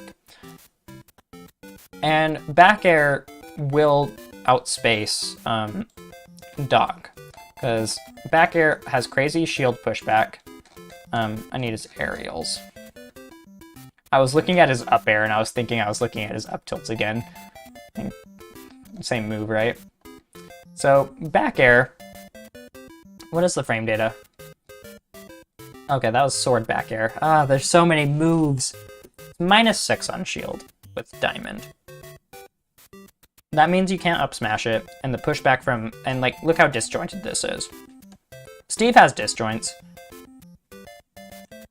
Yeah, I'm gonna say this is a -1 matchup for Steve. Which is kind of wild to say. I think Doc... Well... Is it -2? It's somewhere in between here, honestly. Because I think Doc does have the tools to, like, win against Steve. Bear would destroy blocks fast, I'd assume. Yeah. Rising Bear for safety. Yeah, no, like, Doc destroys blocks pretty... Like, down tilt. Down tilt seems very good against Steve blocks, because it comes out fast, it's pretty safe. And 2 down tilts should break most of Steve blocks. And then Cape is really good against Minecart, because of the angle that Doc jumps at. Doc also has ways to punish Steve for hitting his shield, which a lot of characters don't. Down tilt sounds like it'd get you F smashed. It's fast enough that you could, like, down tilt once and then shield. and I don't think Steve can F smash that unless he preemptively like F smashes. Like like all things with like regarding walls and stuff, it becomes a game of like, what is my opponent going to do about how to get past wall, and what does yeah, it becomes that whole mix-up, right? I'm more concerned about auto-cancel back airs. No, like that is how Steve like makes this a -1 matchup, is auto-cancel back air is a broken move, and Steve can just throw that out and Doc cannot punish him for it. Auto-cancel back air is the matchup. But in every other aspect of the matchup, Doc has tools to do well. Steve needs to build blocks underneath platforms to like protect himself from Pill. And when he does that, at least Doc can break the blocks fairly quickly compared to a lot of characters. Like F-Tilt. F-Tilt's also going to be really good against blocks, because it's decently fast, it's kind of disjointed, and well, I say disjointed. It's got good range, so that way like Doc can F-Tilt a block and then pull back and not get hit by an F-Smash. Today isn't Tuesday, it's Wednesday. Cool. I don't want... What is this comment? Like, he just bears you over and over with Diamond and forces you into 450-50s until he's in the corner, and then you can punish. Yeah, I still think that, like, Doc can make this a... -1 feels weirdly right. Steve is still the better character, like, for sure. But Doc has things he can do. Yeah, I think I know who you are, Pink Boberto. Sephiroth.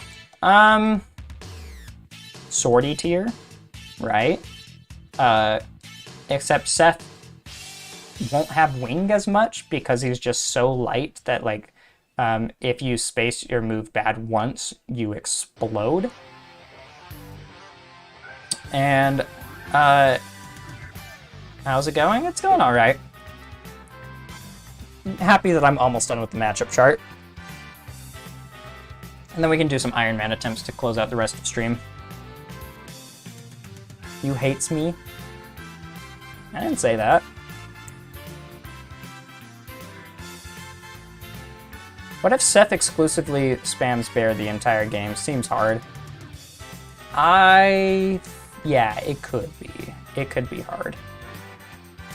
And, like, Seth does have the range to just, like, choose to not interact with Doc. But, like, side B isn't going to be that good. I mean, countering Doc's recovery sounds really tough, because, like, you just tornado and blow up. That's too slow to exclusively wall width, in my opinion. Yeah, and, like, Seth is tall. Seth is going to get hit by Pill, which Pill into Tornado is going to kill Seth at, like, 50. So, like,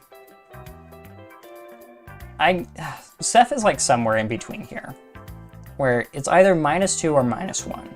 Seth can definitely play in a way that, like, he does not interact with Doc. Like, optimal Seth does not lose to Doc, but human Seth definitely loses to Doc, because you make one mistake, you die at 50, and you don't get wing. Well, actually, you would eventually get wing. Octoslash more linear than Firefox. You have at least, like, 16 different mix-ups with Octoslash, because you can choose to, because of course, like, the different directions you go, but you can also choose to charge it or uncharge it. Stages are too small in this game for the zero interaction game plan to work in most cases. Yeah, true. That's true. Like, all these -2 characters, very beatable. -2 matchups in this game are not that bad. Like, who's a character in this tier that I fought an Inciner recently, kind of destroyed him as Doc, honestly. There's a lot of characters here that I can destroy. Like, you have to intercept at some point or escape the corner. Yeah. I'm gonna put Seth here, because he can just get blown up. He does have more range than a lot of characters. Like, he has more range than, like, all the characters in this tier, even Shulk. Well, okay. I don't know. Sephiroth will be the best character in this game if he always had the wing. I agree with that. Seth with Wing is a very strong character. Target is on the loose, so watch out. Okay. Seth with Wing is a very strong character, but I don't know so much about Seth without Wing. Alright. Pyra Mythra. Pyra seems tough. Big sword. Like that F-tilt? How does Doc beat F-tilt, honestly? I've never consciously played differently when he gets Wing. He's a lot faster, and that's something you have to like be really careful about. Doc Mythra doesn't actually sound that bad. Pyra sounds way worse. Yeah, that's kind of what I'm thinking. Like, Mythra's fast, though. And being fast matters a lot. Because you can just, like, run around and you can run away from Pill, shield it, and then, like, continue running around. Low-key Wing, not that good. Triple jump is really good. And, like, super armor on smash attacks. And you get, like... And you get way faster. I think it's really good. Why the One Wing and Angel music doesn't play when Sephiroth gets his wing? Because it's copyrighted. That's why. Wing is broken, it's just only on a light character. Yeah, I agree. Like, Seth needs like 20 units of weight to be like a broken character. Mythra is very fast, and like, being able to foresight through Doc combos and then F-smash him for it means that Doc gets set up into an offstage situation, which means you switch to Pyra and you murder Doc. And then Pyra just outranges Doc like crazy. Like, Pyra might be -3 tier, Mythra might be -2 tier. But I'm going to put them in the same tier.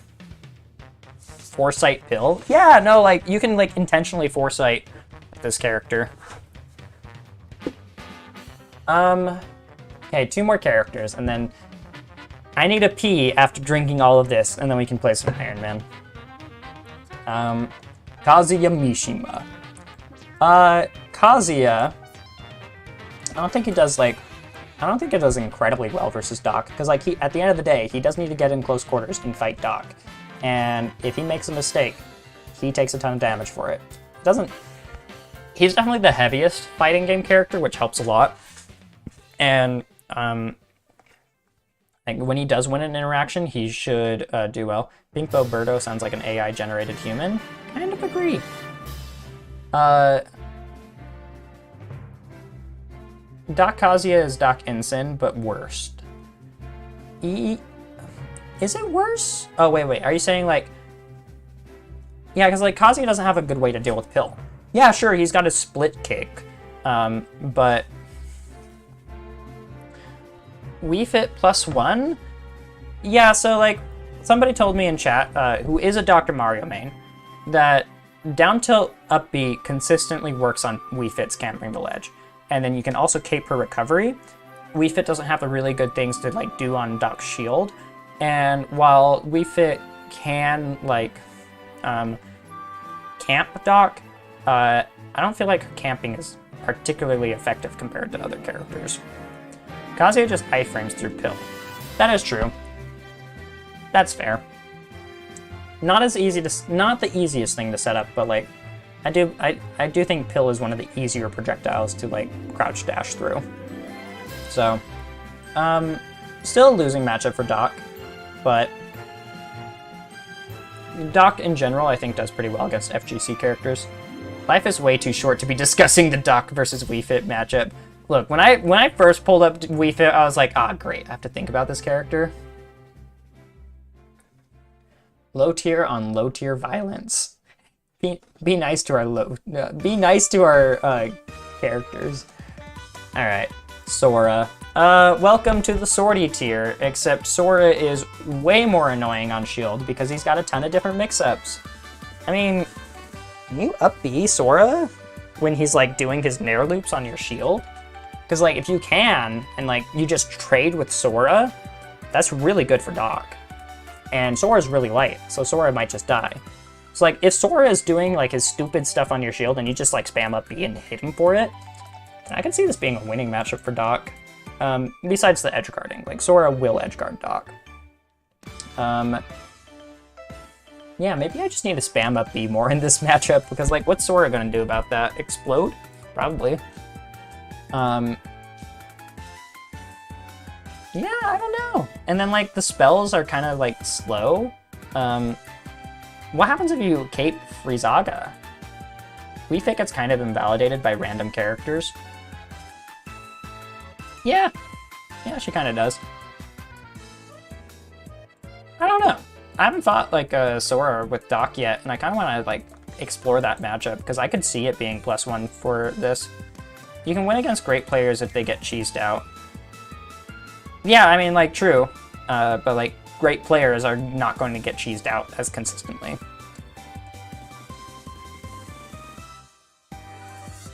Okay. Sora is...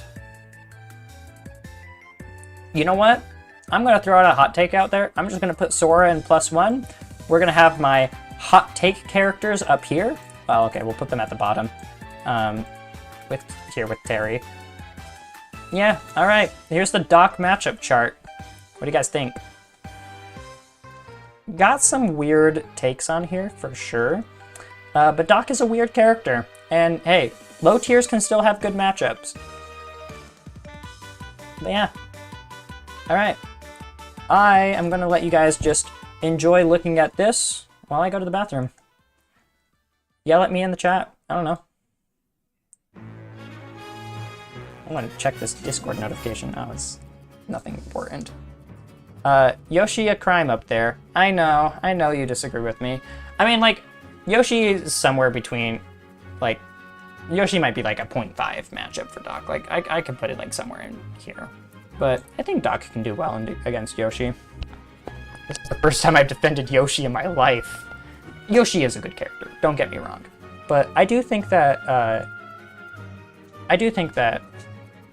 Doc does well, specifically against that. Pharaoh would be proud of you. Good for that. Alright, be right back.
All right.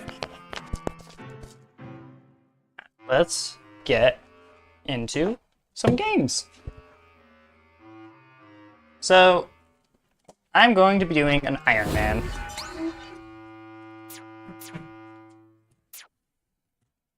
That's fine that Tuesdays are my hyperactive day. Like, that's when I want people to interact with my channel.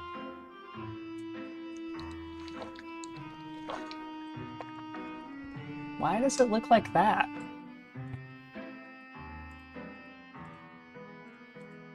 Is it because it's probably because I reset my Elgato and everything. Do I need to go to transform? Fit to screen. Why is it like that? What? Oh, goodness. Pretty sure you didn't start out with the name? Yeah, I did actually. What do you mean I didn't start out with the name? Why is it not widescreened? Fit to screen. Oh, OBS. Okay, that doesn't look weird, right? Excuse me? Why is it all grainy and stuff? Why Iron Man when you could be practicing the godlike pocket dock? Because I like doing Iron Mans like every other week. So like the way I've been alternating it is 1 week I do coin box runs with like brand new character, and then the next week I do Iron Man runs. Because like I want to see improvement, and Iron Man runs are a good way for me to do it.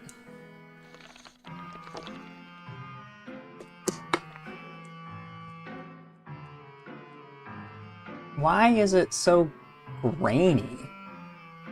Or commentating / watching hype doc matches? We can do that tomorrow. We'll do that tomorrow. And like, I'll definitely practice some more pocket doc soon. Promise. But I want to do some Iron Mans today. Okay. Ah, man. What is going on with this? Why is it so tiny in the first place? Doing Iron Mans for improvement is interesting. I mean, at the end of the day, I do the Iron Mans as like a measure of improvement. Tell you what's special about Tuesdays? They're just an underappreciated day of the week. Mondays are the worst day of the week. Nobody's arguing about that. Fridays are a beloved day of the week because it usually signals the weekend. Saturday and Sunday, great days of the week because you don't have work usually. And like are great for their own various reasons. Like Saturday's a great day of the week, but like Tuesdays, nobody really appreciated. Like Wednesdays are also like hump days, right? It's like Wednesdays have that. Doing Iron Man seems to split up training time a lot. Yeah, but like I like doing them and I like seeing myself get better doing them. Okay, so like when I stretch this out, the issue is it gets all pixelated and stuff. Oh, I had this fixed. I am so annoyed that with OBS right now. Center on screen.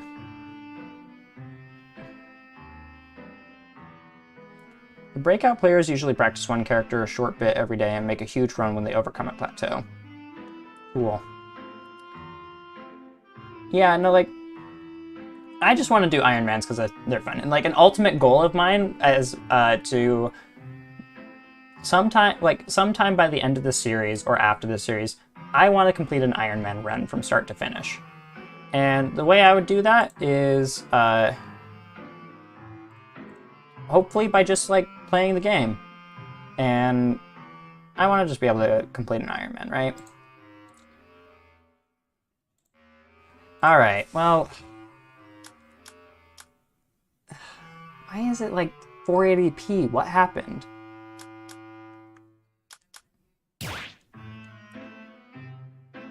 I don't know. Can you guys tell that it's like really, random main video is gonna be lit? Yeah, I agree. Okay, let me pull up, the Iron Man smash thing. Elite Smash! Okay.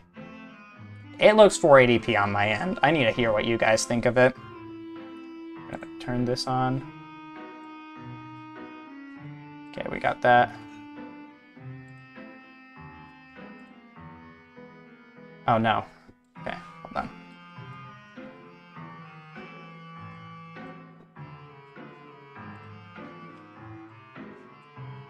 I keep grabbing the wrong tabs. No. Because I'm doing this blind. Ah, I've grabbed every tab except the one I wanted. There we go. Pick random. Okay. First character. Greninja.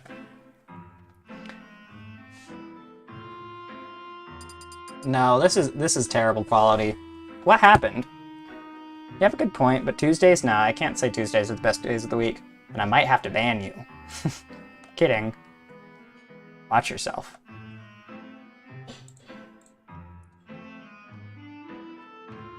Sorry, guys. I need to figure out what's going on. I might have to, like, remove the Elgato and then add it as a new source again.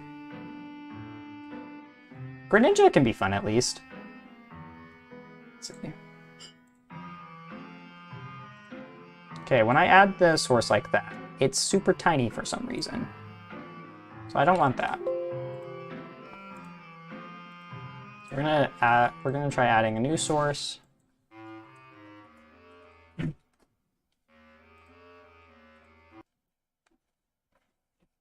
Okay. It's resetting. Hopefully it works.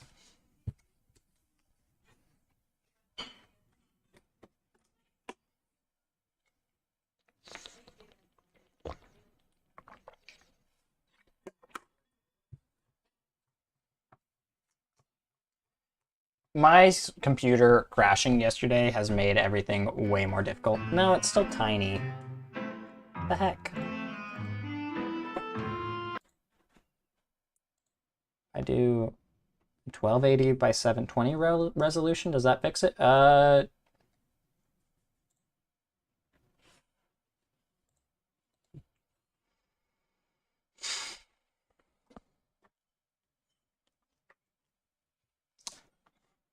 Yeah. Streamlabs crashed.